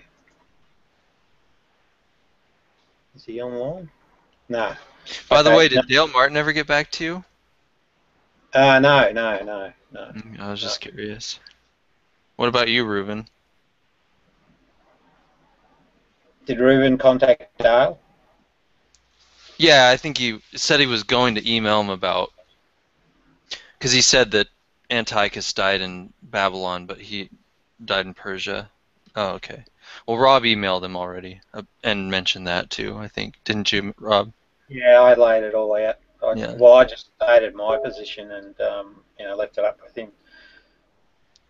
Okay, so here's the thing, right? What I did is I read those Jesus sayings, and I took the view that, all right, if you're telling me, Mr. Jesus, that I'm going to know stuff, then I'm going to expect that I'm going to be able to work out everything that you write. So I did that exercise, and I found that to be true, at least for me. And then what I did is I looked through all the Bible, and I matched off the 61. So I'm looking for a match of where these Gospel of Thomas sayings appear in the Bible. So I find 61. Can I stop you real quick? Yeah. Just a quick question. When you went about doing your interpretations of the 114 sayings, yep, did you take into account the historical context? In other words, did you take into account the other writings that the Gospel of Thomas was found with? The other Gnostic writings that were they were all part of a library together that these people had as sacred writings. Yeah. So what I did initially is I had a look through them all, but I found them some of them quite bizarre. So my final conclusion is I think that library belonged to Valentinius. But the one now, don't you think it's possible that these people had this library and the Gospel of Thomas sayings, at least to these people, this community, were interpreted for them in the context of, for lack of a better word, orthodox Gnosticism? In other words, that humans are stuck on Earth. It's a evil world created by an evil God, and we all need secret knowledge to get back to our origin, which is the divine realm. Like Yeah, that seems to be a theme throughout these writings, and I think we would need a good reason just to throw them away and stick with one. oh no, you don't throw them away. You don't throw them away at all. The one that I focused on in the end was probably the most polar opposite, but intriguing. So I had two, right? The other one was the Apocryphon of Apocrypha John. John Zebedee, and I focused on that because it was just weird stuff, and Mm-hmm. I thought this isn't correct. This is not spirituality. This is a form of abstraction, but it was an interesting form of abstraction because it mentioned two key words that caught my attention. One was the name of the priest that he was talking to, which is an evil spirit in the Zoroastrian context, Mm-hmm. and he also mentions the Book of Zoroaster, Yeah. and that was the first time I'd come across Zoroaster at all. When I saw that, and I thought, well, what the hell's that doing there? Why this mention of Zoroaster? You don't see any other common mention of Zoroaster in any first century writings. So that, but I then pushed that aside and I said, right, I'm just going to look at this Gnostic stuff because I can read it, I can make some form of sense of it. It seems to be valid, and I didn't have all of them at that point, but it just seemed to have a sensibility about it. So I thought, well, I'll go and do those. And I just pasted the link for that if anyone wants to look up my analysis on that. But so I analysed it all, and then I looked for it in the Bible to see how it was used, or how and if it was used in the Bible. I found 61 references of those particular sayings in the Bible, but there were. Now you're switching to Thomas. Yeah, I'm staying with Thomas at the moment. What I'm saying But is, you were talking originally about Apocryphon of John, right? yeah, well, Yeah. Okay. yep. So correct. I parked that for a moment to sort of give you the order of how things progressed, because I'll come back to that. Because I did actually find a place for it in the end, but for a heck of a long time, I felt, I just couldn't work out how the hell it fits in. It was a real mystery. Anyway, so I'm doing the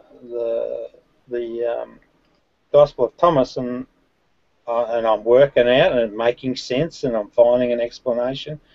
And then I'm thinking, well, why did the church bar it? And I'm looking in the Bible, and I'm finding how it's used there, and I found 61 sayings that were in the synoptics that are in this gospel.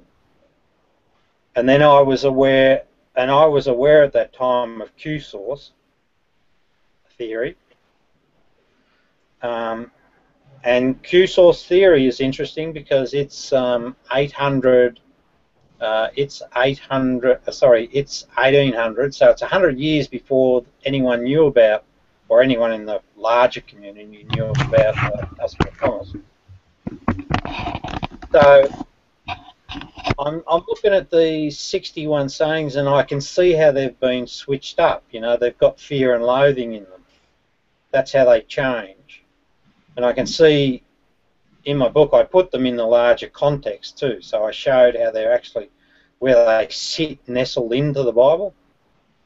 But then I got to wondering, well, what about these other 53? And do they say anything as a collection? Well, what they say is they talk very much about this personal relationship with a inner God. What talks about that? The Gospel of Thomas, the 53 sayings. Oh, yeah, okay, yep. As a collection, they talk about this inner living Father, and they talk about this experience in life, not after death. And so I'm looking at that, and I'm saying, well, geez, that's in the synoptics too. Like, the kingdom of heaven is in your midst. you know, there are hints at that even in the Yeah, synoptics. yeah, but that's because they probably weren't. I got a sense that poor old Nerva, because they do trip over themselves a couple of times. There's a couple of points where they put in stuff that really breaks their story. There's a particular part in Luke I Well, can't remember. I'd say it's more than just a couple of things, and that's why I have a hard time buying into the Roman fabrication theory. But continues. Go ahead. Yeah. But anyway, when I looked at that collection in total, I thought, wow, I think I know what's going on here, because that teaching would be a massive, massive threat to an empire, because basically it not only, well then if you go back to the Jesus figure himself, he would have been a rebel, probably telling the Pharisees this is why they killed him.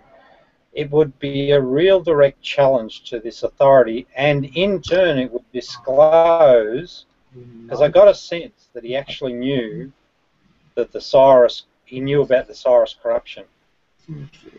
So that means that he would be saying publicly, and he's gathering numbers, right? That would be a massive threat to the empire, massive threat, because it basically says religions aren't meant for politics. So, and you guys have been scamming the population and living high off the hog. So, I thought, wow, that's very, very telling. And it made sense, it made sense, because empires basically, they're egotistical, selfish arseholes primarily. And so this would have been a massive threat to their world. And Yeah, but I mean, if you look at, I mean, if the Gospel of Thomas is the,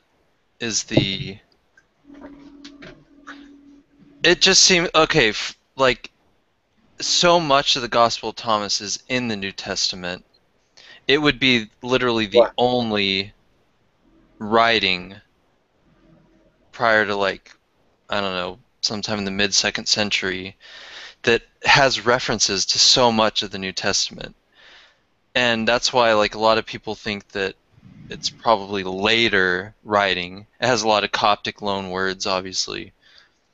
And there's even a lot of the sayings like that seem to be combinations of stuff from the synoptics.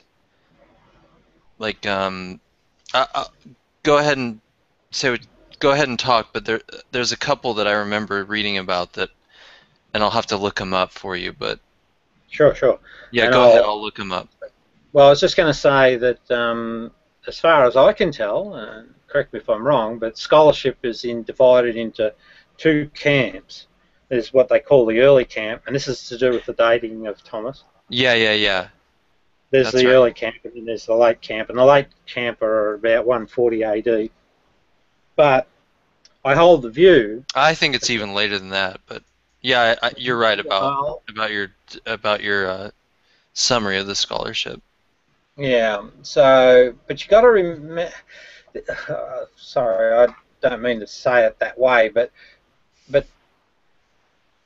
if my position's correct, there is a motivation on the church's side to always present another case, and present it very strongly, because to this day, if my conclusions are correct, they bring down a church that has a massive following. So there's a lot at stake here from the church's perspective. And when you look at the wider history, there are plenty of scholars that have backed the church's position. Mm-hmm. You But know, I mean, if you can see in the Gospels, just as one example, like, not only do they use a ton of, I found the sayings too, by the way. Sayings 10. Hold on, I think it's 10. Yep. 1 second, I'll get it my end.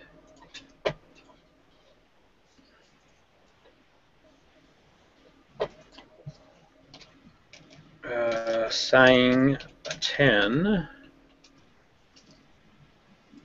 Oops, hang on. Could you read that for everybody? I will. I will indeed. If I can find it. Oh, hang on. You got a Doesn't bird? That's my sound effects sort of. Oh. Hang on, mate. I'm just trying to find it. That's interesting. Why am I not finding 10? Hang on a minute. I'll get it another way, so just hang on. So that's the one after the sower, isn't it? Where are we? Bang. No, I don't want to shut that down just yet. Oh,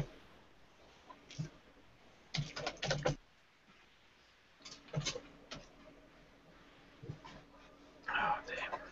Sorry, Jack.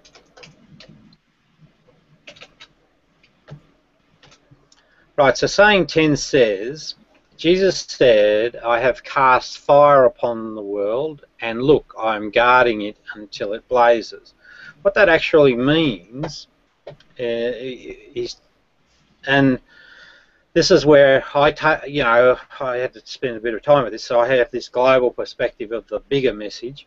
So what he's actually saying there is he has brought this wisdom, and I think it's just, it's fair to credit him with this particular wisdom, because this is one of the arguments I challenge with anyone that wants to argue with me.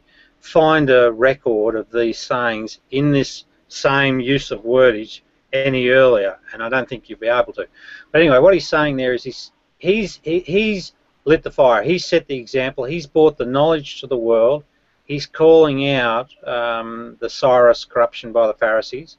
That's why he says that line about the Pharisees have stolen the keys. And he's watching that blaze. So at the time of speaking, of course, he's not dead, and he's probably a bit of a revolutionary. So, he says to his followers, you guys keep quiet. He's basically taking the lead position, and he's protecting his people, but he's out front, and he's saying, here I am, here's what I know, and what he knows is authentic. That's the other part of it too, Doug. When you read the sayings and you actually understand them, you know that they relate to the human condition, and he's setting that example, and he's here guarding it till it blazes. That's what it means. But anyway, go on. Dougie? Yeah, now if you go to Luke, yeah, in the Synoptics, right. 1249. 1 second, mate. Just let me get it up. Well, I can read it, but go ahead and look it up if you want. He says, I have come to cast fire upon the earth, and how I wish it were already kindled. Okay? And then you go to Luke 12:51 and 52. Okay. And that's the thing about, do you suppose that I came to grant peace on earth? I tell you no, but rather division. From now on, 5 members in one household will be divided, blah, blah, blah, blah, blah. And then hold on. That's a different one, though. There's a different Gospel of Thomas saying for that particular one. Yeah, and I'm saying that saying 10 in Thomas is a harmonization of those two parts in Luke, and then Matthew 10:34, which is the same thing. Do not think that I came to bring peace on earth. I did not come to bring peace, but a sword. For I came to set a man against his father, a daughter against her mother, and a daughter-in-law against her mother-in-law, etc.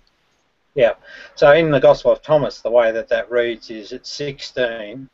Perhaps people think that I've come to ease peace upon the world. They do not know that I have come to cast conflicts upon the earth, fire, sword, and war. For there will be 5 in a house, there will be 3 against 2, and 2 against 3, father against son, and son against father, and they will stand alone. That's actually a very knowable context, and it's not even specifically, although it would have been very evident in his day, but it's also actually evident in our modern world, and it talks about things that happen quite frequently in the family household. In his context, though, what he's talking about is that there'll be 5 in the house, and you do get these. So he's trying to say to his followers that if you're going to follow me, because the populations around you have their own beliefs, right, it will cause friction within the household, even so much friction that a father will go against a son. Now, I'm reminded of my good little buddy Brandon from Canada that rings up, and you know, he's going through that very battle at the moment. There's another guy that I talk to on Facebook, Wesley, and he's estranged from his father, although they still have a family relationship, but on the spiritual side they're disconnected. And this is what he's talking about. And then he goes on to say, and they will stand alone. So this is very much the true story about the spiritual journey. The spiritual journey is one where you must realize that you must stand alone. But don't you see that those sayings are harmonizing 2 of the synoptic gospel sayings, which would indicate that whoever wrote Thomas was using as sources the synoptics? No, I disagree. It's a conflation of 2 separate synoptic gospel sayings. And then there's there's other stuff too, like okay, go ahead. Wait, don't go too quick, close. Wait. There are 2 sayings, right, that speak about fire and sword in Thomas, and there are 2 in Luke. How do you draw that conclusion? But there's 1 in Matthew. What's the one in Matthew? Matthew chapter 10, verse 34 and 35. Oh, what's it do? Does it combine the 2 together, or? No, I'm saying that the sayings 10 and 16 are harmonizing. In other words, putting together those 2 verses from Luke I mentioned with the saying from Matthew. What was the saying from Matthew? Could we just read that one? Chapter 10, verse 34 and 35. Which is about the peace on earth. Do not think that I have come to bring peace on earth. But it's a different version of it. And the sayings 10 and 16 seem to be a combination of those 2 synoptic sayings. 3 synoptic sayings.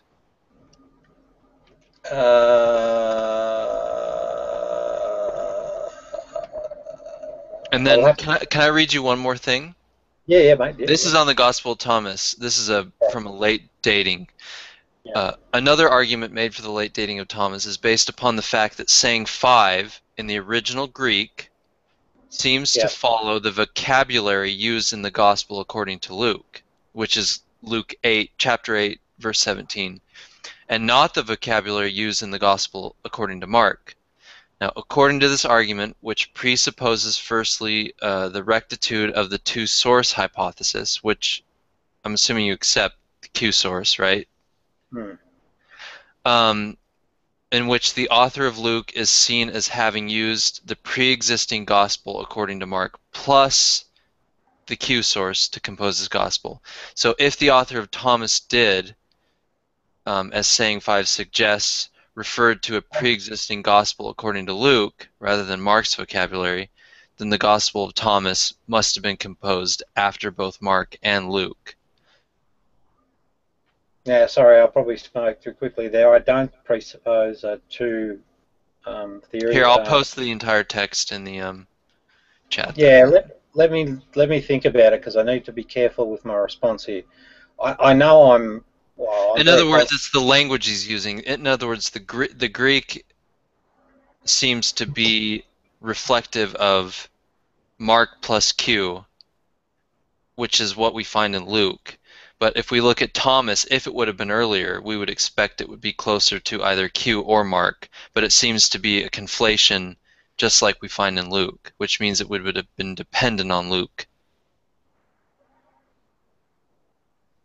Well, it won't be. It'll be the other way around. But anyway, I'll just have a look at it. Another argument made for the late dating of Thomas is based upon the fact that the saying 5 in Scripture seems to follow the vocabulary used in the Gospel according to Luke. So 8:17. Let's have a look at that. So I'm going to really digest this one, mate. So I Okay. might take a look. There's one more too. In saying 31 and Luke chapter 4 verse 23, they both use the term dektos, which means acceptable. Yeah. And in Mark chapter 6:4, the term is atimos, which is without honor. And Luke uses dektos in place of atimos all throughout his gospel. And it's a characteristic feature of Luke's gospel in opposition of Mark and Matthew. And Now, it's only used by it's only used by Luke in all of Luke, Acts. I'm sorry, it's only used in Luke and Acts, which I think the same guy wrote both of them. And then it's not used in Mark or Matthew or John, but I accept that John is a completely different thing. So why is it that Thomas uses that term in saying 31 rather than atimos? So does that suggest then, we'll try it this out, suggests right? that Thomas is at least somewhat dependent on Luke's gospel. No, try this one out. Let's assume that Thomas is first, Luke follows, and then Matthew is wrongly dated and it follows off Luke. Now what about Mark though? Sorry, Mark. Because Mark, we know that Matthew and Luke are dependent on Mark, and not the other way around. Because they both have narrative material that's only found in Mark, that appears in Luke and Matthew. What about this? Right? So I'm saying I'm going with Q source, and I'm saying Thomas is Q source, right? So it's first. Thomas is Q source? Yeah, absolutely. What about the narrative material though? Because Thomas is only sayings. That's correct. That's right. But we have narrative material that's common between Luke and Matthew that's not in Mark. So where did that come from? Because that would be part of the Q source. Because anything that's common between Luke.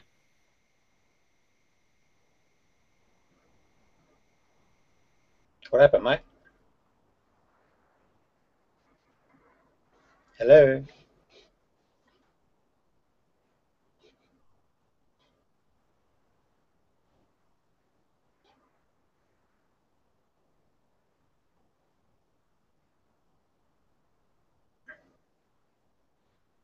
Hello.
Sorry, my computer crashed. I got the blue screen of death. Did you? Yeah. it, Where did I that, leave off? I know I was in the middle of a sentence. yeah, we were talking about. I I'm not think what. sure, Do you but remember the what last thing I said before we I were cut out? talking. Yeah, we were talking about the. I was trying to propose an order of business that said that Gospel of Thomas was Q source, Oh yeah. and Oh, okay. That reminds. yeah, I sorry. was going to say that um, if that's true, we would still need to account for the narrative material, the non-saying stuff. What? That's well, because Matthew and Luke have narrative material that's But that's verbatim. why do we have to account for it? Well, because it's verbatim the same between Luke and Matthew, but it's not in Mark. But So they you, couldn't have gotten it from Mark, so where'd they get it from? Because they share it together verbatim. yeah, I understand, but let me phrase my synopsis or my model. My model says that the Jesus listing sayings, just the sayings, were part of the information that was available to Nerva in constructing these texts for a specific purpose and Okay. for specific audiences. So I hold the view that there was no, it's just the sayings. The sayings are the wisdom, and that's all that they had available. Oh, well, they had the story because they knew what went on, but they had But their remember, own. in the Gospel of Thomas, These are the guys. These are the there's guys. no resurrection, there's no crucifixion, there's no Yeah, trial before Pontius Pilate. There's nothing of that yeah, stuff. Yet yeah, all the synoptics have it. yeah. But what they're doing, so it's a multi-layered cake, right? Let's try and layer the cake and see how it looks then. So you get this guy Jesus. He's an Essene Jew. He's running around. He works out that the Pharisees are Corrupt. corrupt, pulling. It's a political religion. And I But he, believe that too, by the way. I mean, I definitely think that the Pharisees and especially the Sadducees were kind of yep. Roman lapdogs in a sense. Well, they were actually their own beast, if you like, because But the they Sadducees, I mean, who was the look who started becoming the high priest yeah, around even before 70. They weren't Jews. They had yeah, Greek the and Sadducees, they had Hellenistic names. yeah, but the Jason, Sadducees, yeah, that's not a Jewish name. yeah. But the Sadducees, remember, they were all wiped out with the Essenes, so they weren't in favour with Rome. The only ones left standing were the Pharisees at the fall of Jerusalem. So there was some beef that Rome had with the Sadducees. But it must not have been too much of a beef because they made him high priest of the temple in Jerusalem. Yeah, well, that's probably when they thought they were on their side on the team. But this is where the Pisonian inquiry comes in, because I think it was that effort that really opened Rome's eyes that there was still, some skullduggery going on, and the Babylonian Pharisees were still But influential but over yeah, Jerusalem. but Jason was like, for example, Jason, which is a Greek Hmm. name, I believe. Is that right, Yeah. Ruben? Or am I wrong? Is that a Jewish name? I'm pretty sure that Jason is a Greek name. Hmm. Well, anyway, Menelaus. It's great. Yeah, those two guys, 171 and one that was during the Maccabean period. And already we have Romans appointing Greek-named people to the high priest status. So we have Sadducees in bed with Roman authority from that early of a period at least.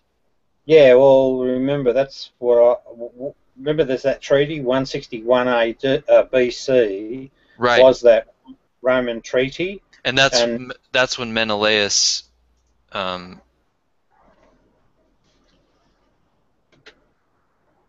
you done it again, mate. Reuben, I think we've lost our friend. He's got a blue screen of death again.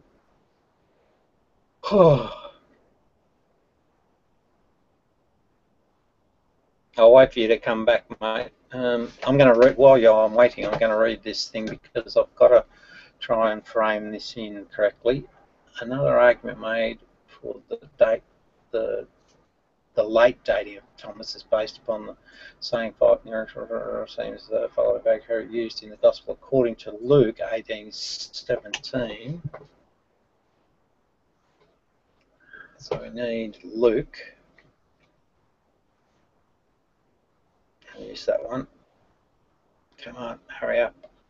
New Testament. Luke. Chapter 8. And what? 17. I'll just put a note there, Reuben, for Doug.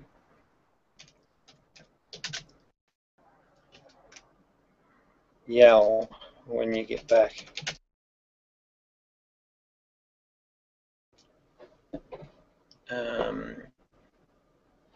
So now I'm just going to duck out and keep reading this Luke 8:17.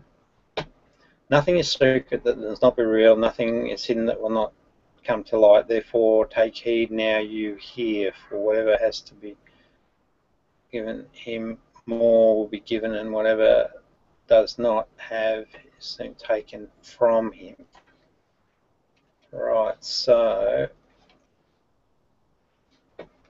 this is where I need my book.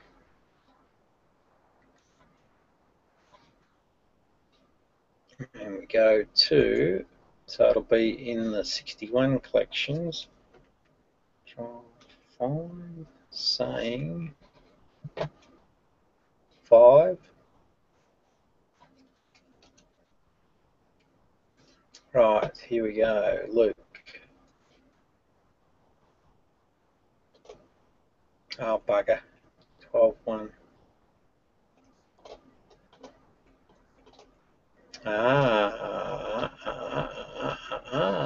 So that'll be interesting.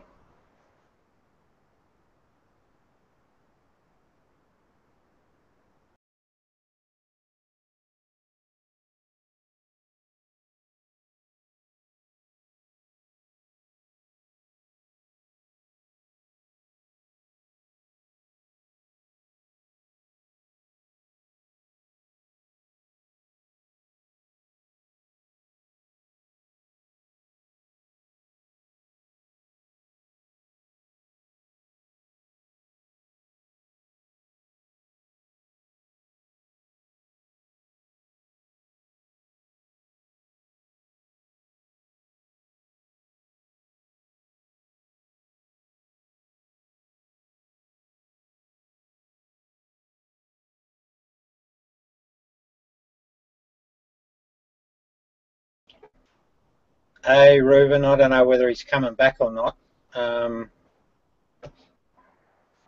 Maybe it's time to call it quits. I sort of hit the wrong button myself. Now I've lost his little bit of text, and I found something to talk to Dougie about.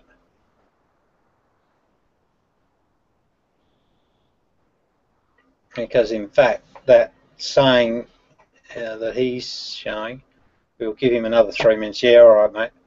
Sorry, I I got a blue screen again, so it may happen again. I don't know what's going on. Yeah, or while you've been away, mate, can you just cut and paste that text again? I dropped out as well, but while you're away, I did actually start some research on that segment that are you there, mate? Yeah.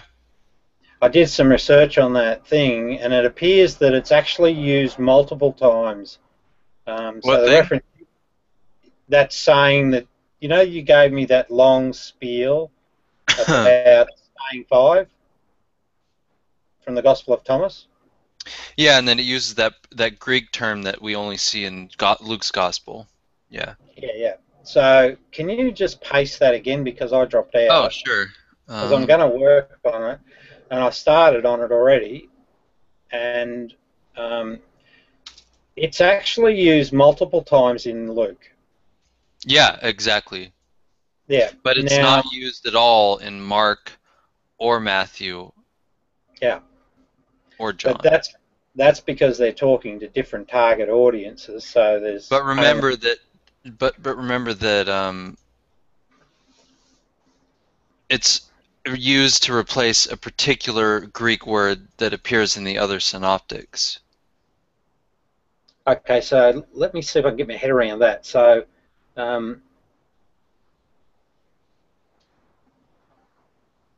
it's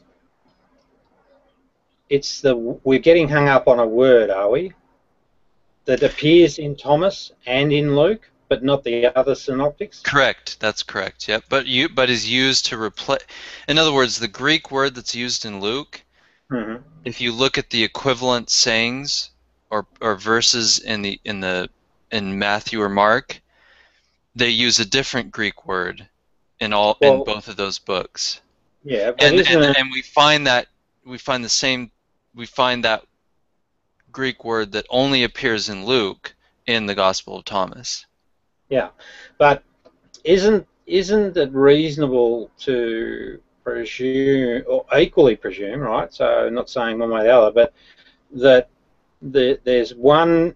Imagine a team of writers, right, in a room, and there's Nerva there sitting alongside them, and one's been given a task to do Luke, and I imagine it wouldn't have emerged in a day. It would have taken some time and rereads and rewrites and whatnot, but not a lot because there's some odd anomalies. But that the guy that's preparing Luke has the 114 sayings there in front of him, and then the other guys are just leaning over his shoulder, and then they're writing, right? And they may have a different target audience or something like that. Doesn't that equally explain it? Yeah, it could. Yeah. But so doesn't that at best doesn't that cast some doubt on the conclusion? But you have to remember that this isn't the only argument that favors a late dating, and you have to use this particular. I mean, you can if you consider only one at a time all the late dating arguments and come up with a possible workaround for them, you can do it. But if you consider them all together at once, I think the best explanation, rather than coming up with a special excuse for each late dating argument, I think the best route is just to say, okay, it seems like there's too much evidence, different independent lines of evidence that seem to point toward a later dating. So in other words, it isn't that any single late dating argument is definitive. It's that when you combine them all together, you'd have to make too many special excuses for your early dating. You see what I'm saying? Well, I do, but I don't accept it because I'm pretty confident that I'm right. So what that means is that I've actually got to. By the way, I don't necessarily think you're wrong either. I just think that most likely I think it's a second century work, but I'm, like I always say, even with the dating of Daniel, I'm not married to that conclusion. I just think, based off of what I've read, which admittedly is not exhaustive, I tend to think it's probably a later document. Nonetheless, though, Doug, you raise a challenge that has to be, you have to do the work on it, and I appreciate you doing that work for me. So what I'm going to do is I'm going to take that and come up with an alternate hypothesis, which I think I've already got. Well, let me jump in before you finish. These came from. Well, there's at least 3 books that are pretty good about some of the arguments that favor later dating. You may be familiar with them, I don't know, but I just pulled up the wiki article on the Gospel of Thomas, and it actually gives a good summary of the main arguments about why certain scholars favor a later dating. And one of the sections, which is what I just pasted in there. Yeah. That big wall of text. That's just one of the lines of evidence, which is people saying that it seems to be dependent on Luke. Now it's not a knockdown. I mean, you can come up with scenarios where it wouldn't have to be, but then there's other lines of evidence, like there's Syriac dependence on Syriac writings. That's another section. Anyway, if you just pull up the wiki article on the Gospel of Thomas, it lays out the basic arguments for later dating that some people have. And by the way, like I said, I'm not 100% that's okay, convinced of mate. that. I'm open to an early dating of Thomas. I'll prove you wrong. Don't you worry about that, mate. Just give me time. Well, not so much you, Doug, but I think I'll be. I'm pretty confident I'll be able to come up with an alternative hypothesis, and that's what I'll do. I just put the link there. Is that the one you mean? It's the Wikipedia.org wiki Gospel of Thomas. Is that where you got it from? Yeah, that's it. Yep. Oh, perfect. Okay. Well, I'm good to go then, because what I'll do is I'll just read through that. I'll extract out the argument, and then I'll come up with a alternate hypotheses for us to discuss. There's a subheading called date of composition, about I don't know, maybe a sixth of the way down, and then within that there's the early camp. It talks about the early dating, and then it goes into the late dating, intertextuality with John's Gospel, the role of James, depiction of Peter and Matthew, parallels with Paul, and then dependence on New Testament Gospels, dependency on Luke's Gospel, and Syriac origin. Yeah, no worries. I'll have a look at that. And, thanks for that, because that'll just prepare me. I've actually got, I don't know whether I've mentioned this to you, but I've got a publicist now who's coming online sometime this week, I hope, and so she's already made contact. And so hopefully that will lead to some radio interviews or some sort of that'd be great. That'd be great. Yeah, well, and so my aim will be to open up the debate, and I think I'll be a bit cheeky, and I'll just say, look, I'm much better than any of the scholars and things like that. You got to work up some attention for yourself to get your. Well, I think so. Yeah, I think so. I think you've got to enter the fight. So yeah, anyway, definitely. See what she says. Because if you can, just from a strategic point of view, if you can provoke the scholarly world, you'll get attention for that.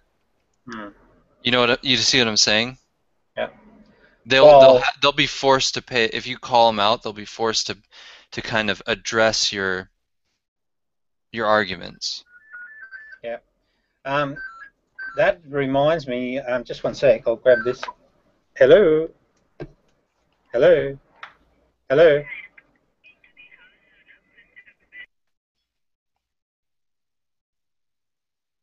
How's it going, Adam? It's going all right. How are you doing? Pretty good. Good. Thinking about getting Taco Bell for dinner because I'm really hungry. That was just a prank call. Oh, sorry, Adam. Way you go. You guys have Taco Bell in Australia? I think we do. I don't need it myself.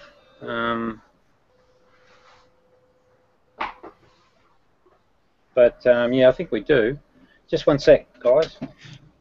You're in the U.S., right, Adam? Well, yeah, obviously. What state do you live in?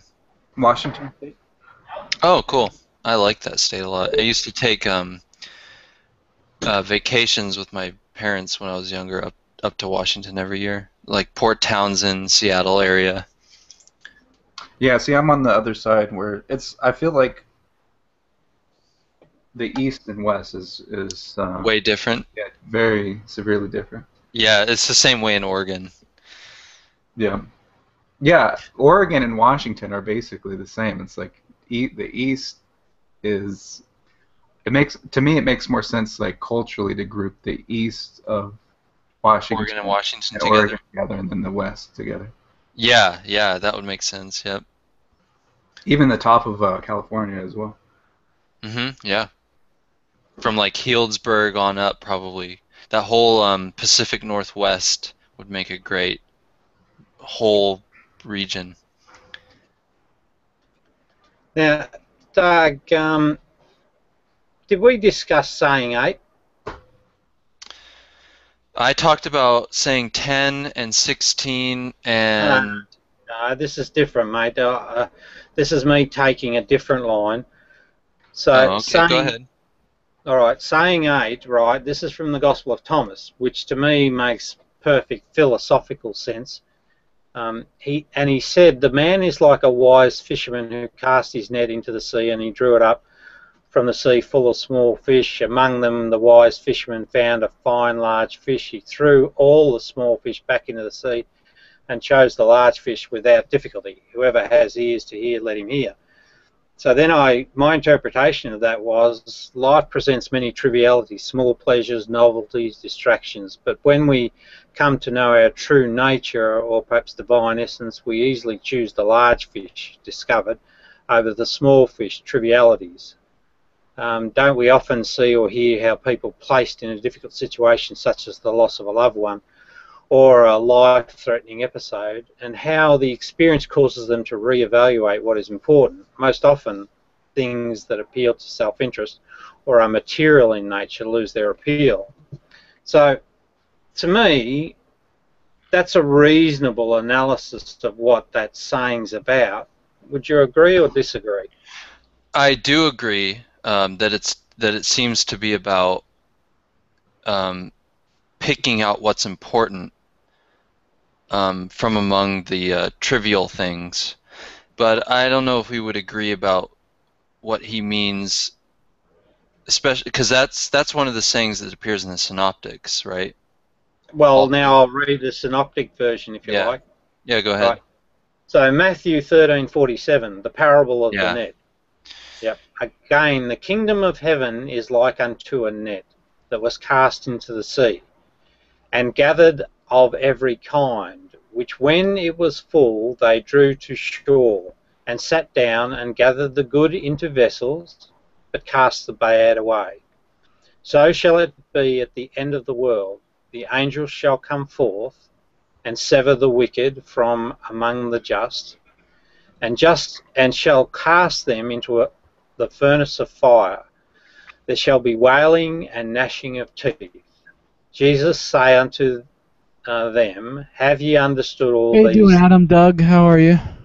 Hey, what's up, John? They say unto him, yea, Lord, 50 Lord. Then he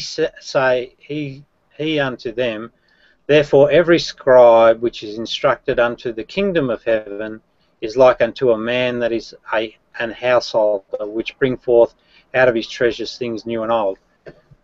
Yeah, so there's obviously an apocalyptic element to the Matthew version. Yeah, that's right. So, now realistically. And by the way, that's something that's seems to be lacking from Thomas completely. In other words, a lot of the sayings that are common between Thomas and the Synoptics, well, not just the Synoptics, but all of them. Actually, I don't know. What sayings from Thomas appear in John? Are there any? No, I'm not. I don't think there are. I think. Yeah, I think it's just the Synoptics. Yeah. John's Anyway, a really interesting cat, mate. There seems to be. There's no apocalyptic element to the Gospel of Thomas, whereas all the Synoptics have that apocalyptic emphasis. Well, that's odd, because in reality. It is odd, yeah. No, hang on. In reality, there's no such friggin' thing as apocalyptics. So, which one do you suppose is true? Hey, Rob, what do you think about saying number 18 in the Gospel of Thomas? Yes, I'll have an answer for you. 1 second. Just have to find the damn thing. It's disciples said to Jesus, "Tell us, how will our end come?" Jesus said, "Have you found the beginning then, that you are looking for the end? You see, the Yeah. end will be where the beginning is." Congratulations to the one who stands at the beginning, the one who will know the end and will not taste death. Yeah. So what that means specifically, because I do know what that means. That sounds like lore theory. Yeah. What's that? That the universe and time is just a big loop, essentially, right? Well, he's very much a nowist, right? Because saying 91 says, and this is the only saying that you'll ever see the word belief used in his text, right? So, and it's not him that uses the term belief. So 91, they said to him, "Tell us who you are so that we can believe in you." Yeah, no, that's in every synoptic. He said to them, you examine the face of heaven and earth, but you have not come to know the one who is in your presence, and you do not know how to examine the present moment. And so the other saying, the 18 one, that means what he's saying to the disciples. Oh, excuse me. He's saying that it seems like he's saying that they're obsessed with their demise, you know. Right, So, and they're not able, and then that's precluding them from focusing on the present moment of their life. Yeah, but that's also one of the big barriers for humans in life, right? They get so caught up in, or they don't, you know, it's not like it occupies your thought all the time, but people that aren't perhaps, to use that term, enlightened or whatever, or self-aware, are caught up in the idea of death, and they are afraid of death. This fear of death is a really restricting thing in people's lives, right? So what he's saying, his response is this: have you found the beginning then, that you are looking for the end? You see that the end will be where the beginning is. So he's saying that, he's basically saying, you know, keep your mind in the present moment. That's where life's at, and that's where you'll find your meaning. Congratulations to the one who stands at the beginning. That one will know the end and will not taste death. So when we're born, we're sort of born perfect, and he's just, and we're not cluttered with you know, the ego mind and all its abstractions as we go through life, and it plays out its stuff. So at the beginning, you don't have that sort of issue. Well, you don't even have any awareness at the beginning. Well, no, awareness is always there. I mean, you're aware. Really, but I can't recall anything that. No, but what I mean by awareness, I'm cut off from it, at least. Well, your senses are functioning, right? And then they're feeding feedback to the brain, right? But the brain's very, you know, it's like it's the beginning of the journey. But that's where he's suggesting you need to be there, because meditation is a big part of his philosophy.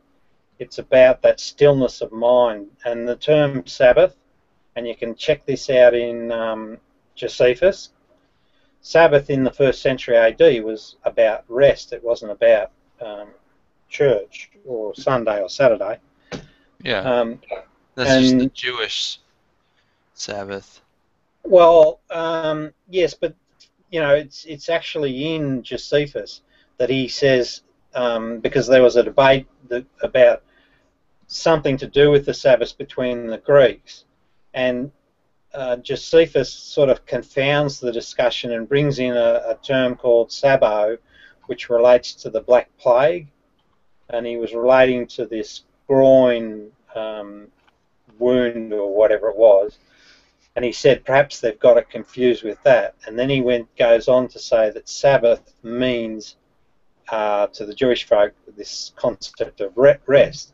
So when you have that knowledge and then you apply it to saying 27, if you do not fast, so this is from the Gospel of Thomas, if you do not fast from the world, so that's meditation, you will not find the kingdom. If you do not observe the Sabbath as a Sabbath, you will not see the Father. So we have this now concept of But wouldn't you say Sabbath. that you will not see Cyrus the Great? Yeah, but you see, he's using the lingua franca, mate, of the day, I think, and he's talking. Well, then why don't you apply that to the thing about you can blaspheme the Father but not the Holy Spirit? Because well, let me give you an example. Like, let's say we accept your idea about that the Father originated with Cyrus, right? Yes. Yeah, yeah.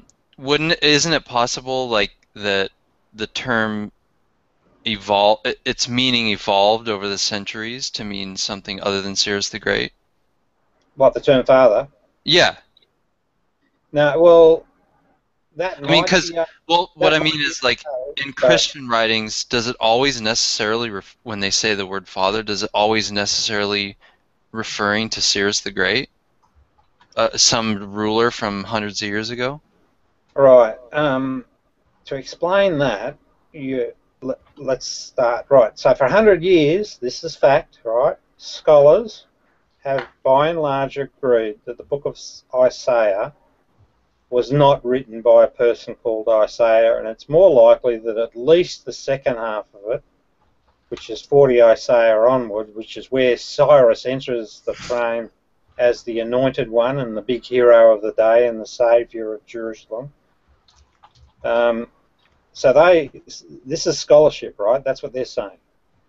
Coincide that with the fact that it's the first time we see, right, in all of the biblical in the Bible, right, it is the first point in time that the term Father is used to relate to God.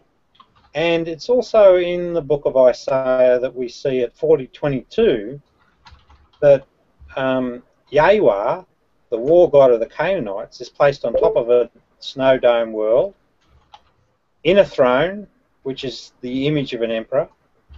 So there's just too many little factors that sort of suggest very strongly that Cyrus's boy's hands. Oh, and then you throw in the Cyrus cylinder, which is a corruption of the Babylonian religions.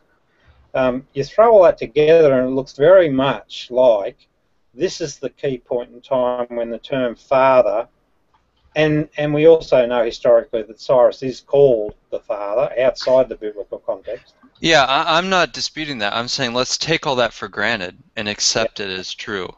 Yes, okay. Now fast forward hundreds of years through history, and we get to the Gospel of Thomas. Yes. Is it reasonable to entertain the idea that the term father in this writing might not necessarily have the same meaning as it did in Isaiah? In other words, that it has to refer to Cyrus the Great. Yeah. I'm proposing that Okay, I understand. the particular terms and their usages change through time and can refer to what they mean in an earlier period might not be the same as what they mean in a much later period. Yeah, I understand your question, and I have an answer for you, and if I can dig it up. So this is now, Doug, we can start to reintroduce the Apocryphon of John, which talks about the term Zoroaster, right? And in the Apocryphon of John, which is, let's assume for a moment, right, it's got the same origin, and it's actually true to its dating. So Jesus has just died, because if you read it, it's in the context that Jesus has just died, and then a Pharisee is putting some pressure on John Zebedee. John Zebedee goes out into the desert, he does some reflection, he comes back in, and then he writes this literature up. And in that literature he says, if you're doubting about what I'm saying, go look at the book of Zoroaster. So theoretically it means that the Pharisee and John are both comfortable with the idea of a connection between the Pharisees and this Zoroaster and the Book of Zoroaster.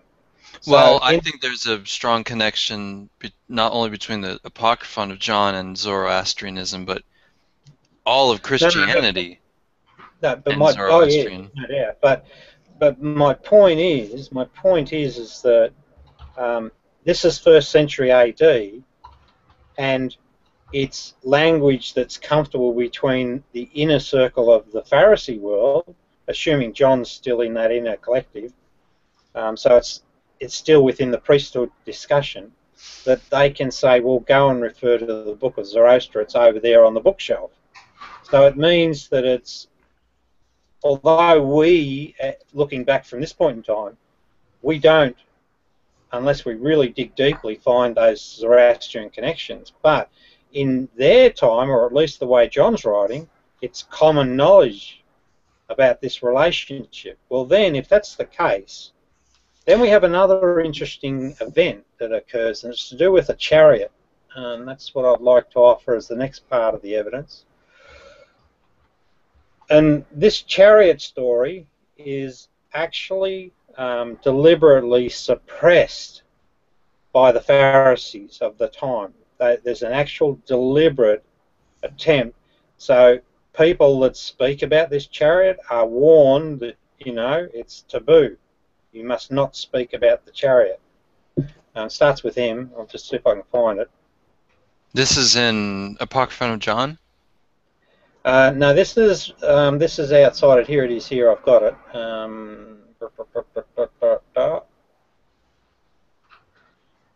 Okay, so I don't know how I'm going to deliver this to you, but certainly it's in the book.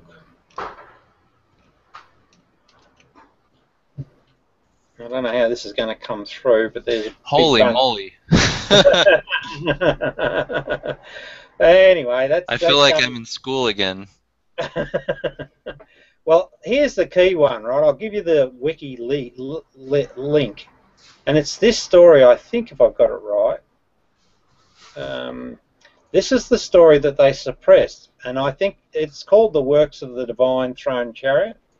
And I hold the view that they suppressed it because there was a deliberate point in time where suppression of anything that tracked back to Cyrus, or the father, was suppressed at this point. So there was a massive cover-up exercise that sort of tried to wipe out the Persian connections with, because Cyrus was. Do you mean like they tried to expunge the Persian influence from certain writings? Is that what you mean? Well, they wanted to. So this one is The Works of the Divine Throne Chariot. Well, if you look historically back through time, you find that Cyrus is infamous for the. I think he's even tied to the invention of the war chariot. So. I don't know, because I mean we have mentions in the Bible about Yahweh's war chariot. Yeah, I know, but I think there's a guy called Xenophon, Yeah. Xenophon, and he talks about the scythe chariot and ascribes that invention to Cyrus the Great. So, anyway, so just to finish up the discussion, right? So, from my perspective, what we have is this context where we have a Jewish community. The priesthood are conscious of the Father still, and he's the anointed one from the book of Isaiah at this point. And it actually says that in the book of Isaiah, Cyrus is the anointed one. And they still regard him as the Father at this particular point in time. He's not expunged from that relationship. And so to the Pharisee mind, the term Father is the God, right? So Jesus is using that context, but because that's the lingua franca of the day. But what he's doing is he's actually qualifying it by saying the Father is within. So he's using the language that everyone understands, but he's saying it's the Father's not in the sky, which seems to me that he knows about the Yahweh story and Isaiah, and I guess he would, because at the Dead Sea Scrolls they had the full Isaiah text, right? So if he's running around and saying that the God's not within, sorry, not in the sky, because that is saying 3.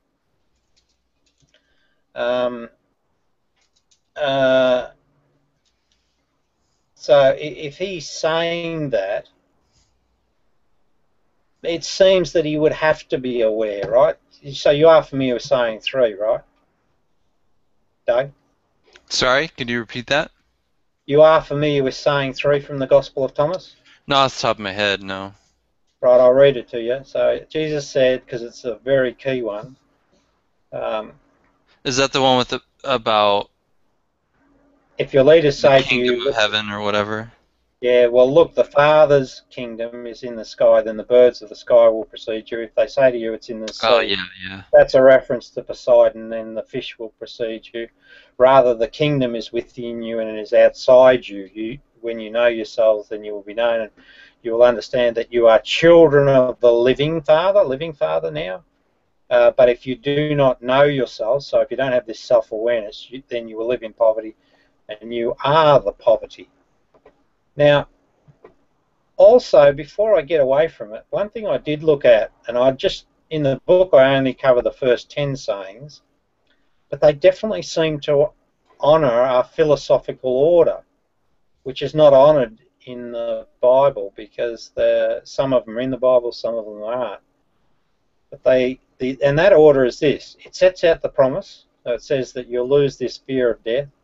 It then shows you the path, the path of the journey. Then it reacquaints you with the Godhead idea. Then it goes on to say that it's innate with you in life. It's in front of your face. There's no need for fasting or praying. You just do simple things like don't lie and don't do what you hate. Then it talks about the pride issue, and then it talks about this abstraction between the many trivialities and the divine thing. And then it warns you that, when you get enlightened, don't become a reformed smoker or a reformed preacher. There's trouble. And then it says, well, here I am, I'm Jesus, I cast fire into the world, and look, I'm guarding it till I blaze. So they sort of had a nice connection. They sort of flow very nicely. And that was another reason that I think it's the predecessor. Now, are there any of the mentions in the Gospel of Thomas where they use the word Father that you think it's definitely referring to Sirius? The really important one is 44. So that's the Trinity blaspheming concept. one, right? Yeah. Well, that's really important because that's where the whole Trinity argument. So what I'm asking you is, why is that one definitely about Sirius, whereas all the other ones aren't? Well, let's go back and try again. So the term Father in that particular era would have been popularly, I'm suggesting, because of the reference to the Book of Zoroaster and the fact that the priest in the Apocrypha of John had a evil spirit's name, right? So that's in the Apocrypha of John. That's Zoroastrian in context. That's explained in the book. I'm saying that the priesthood of the day knew or had a relationship with the Father, and that Father was actually recognized as Cyrus, hence the banning of the chariot story. So I'm saying that's the context. So I'm saying that Jesus is using what the people knew as the Godhead of the day. So to a Pharisee of that day, if you said God the Father, they'd be thinking of not only God in heaven, but also their great saviour, Cyrus the Great. Even even that far after? Yeah, I think so, and the reason I say that is because of all of this, the shenanigans that went on about marking certain books of Apocrypha, marking certain things as forbidden, they couldn't be spoken about. And these things, when you look at them as a But collection... remember who's marking them as Apocrypha? Yeah, the Pharisees. The Pharisees. Oh, you're The just Pharisees. talking about Old Testament Apocrypha. Yeah, so I'm saying that the Pharisee leaders at the time that the Apocryphon of John was set down, which I'm saying would have been probably close to 36 AD or 33, depending on when Jesus died, because it seems to be written after a short period in the desert after Jesus has just been killed, right? Mm-hmm. And the Pharisee Well, according priest, to the author, yeah. yeah, exactly. Yeah, well, it is what it is. So the Pharisee priest that's putting pressure on John Zebedee, a follower of Jesus, is a person that has a name that can be tracked back and associated with Zoroastrianism and an evil spirit within Zoroastrianism. So that's an oddity in its own right. But further down the text, we see mention of the Book of Zoroaster in such a manner that, hey, if anyone wants to check what I'm saying, go look at the Book of Zoroaster. So it's as if it's sitting on the shelf, so it's all contextual. But then what we see a little later on in the story, we see that the Pharisees, right, start what seems to be a campaign to stop certain things be spoken about publicly. One of being this reference that I gave you here about the chariot, Mekabah. And seems like I just looked it up while you were talking, but it seems like the chariot way predates Cyrus. Like they had him in Egypt, 18th century BC. I don't know if that is super important, but well, Xenophon said apparently. Now that might be wrong. I might have grabbed some misinformation, but he's allegedly. Well, I linked the Wikipedia article on chariots, and like for example, there are Egyptian carvings depicting dating from 1800 BC, depicting unmistakably chariots, horse-drawn. Yeah. Well, Xenophon ascribes the invention of the scythe chariot. So I imagine that's the chariot with the blades on it or something. No, that might be true. I don't know. Which is interesting if it is true, because it really casts a darker shadow over, makes Cyrus look a bit more brutal in form. So yeah, it's interesting, but. So the Apocryphon of John actually mentions the scythe chariot rather than just chariots? No, it does not. No, it's only Xenophon mentions the scythe chariot, not just chariot in general. Apparently. So, well, that's what I came across one day. It says Xenophon, and that looks like it's a Wikipedia reference to Xenophon, ascribes the invention of the scythe chariot to Cyrus the Great. But anyway, so getting back, so I'm sort of getting this picture that the first century AD Pharisees are really conspiring to make sure certain things are lost, and I'm saying that based on that Merkabah story about the the holy chariot, or whatever it's called, the works of the divine throne chariot. Because that connection could be quite lethal to them, because if you look at Isaiah, you've got this term of a throne, a divine throne in heaven, and you've got Yahweh, the war god of the Canaanites, sitting in that thing. So people might sort of, might have got a little uncomfortable if that story got around. So what they did is they made it verboten to speak about it. It seems like Ruben wants to end the live broadcast and go to the other hangout. So yeah, good discussion, and I'm actually going to log off too, but I'll look into all the stuff we talked about. And yeah, mate, we'll do the same with the others, so we best let Ruben go. Thanks for staying on so long, Ruben. Catch you later, alligators. Yeah, thanks, Ruben. See you guys later.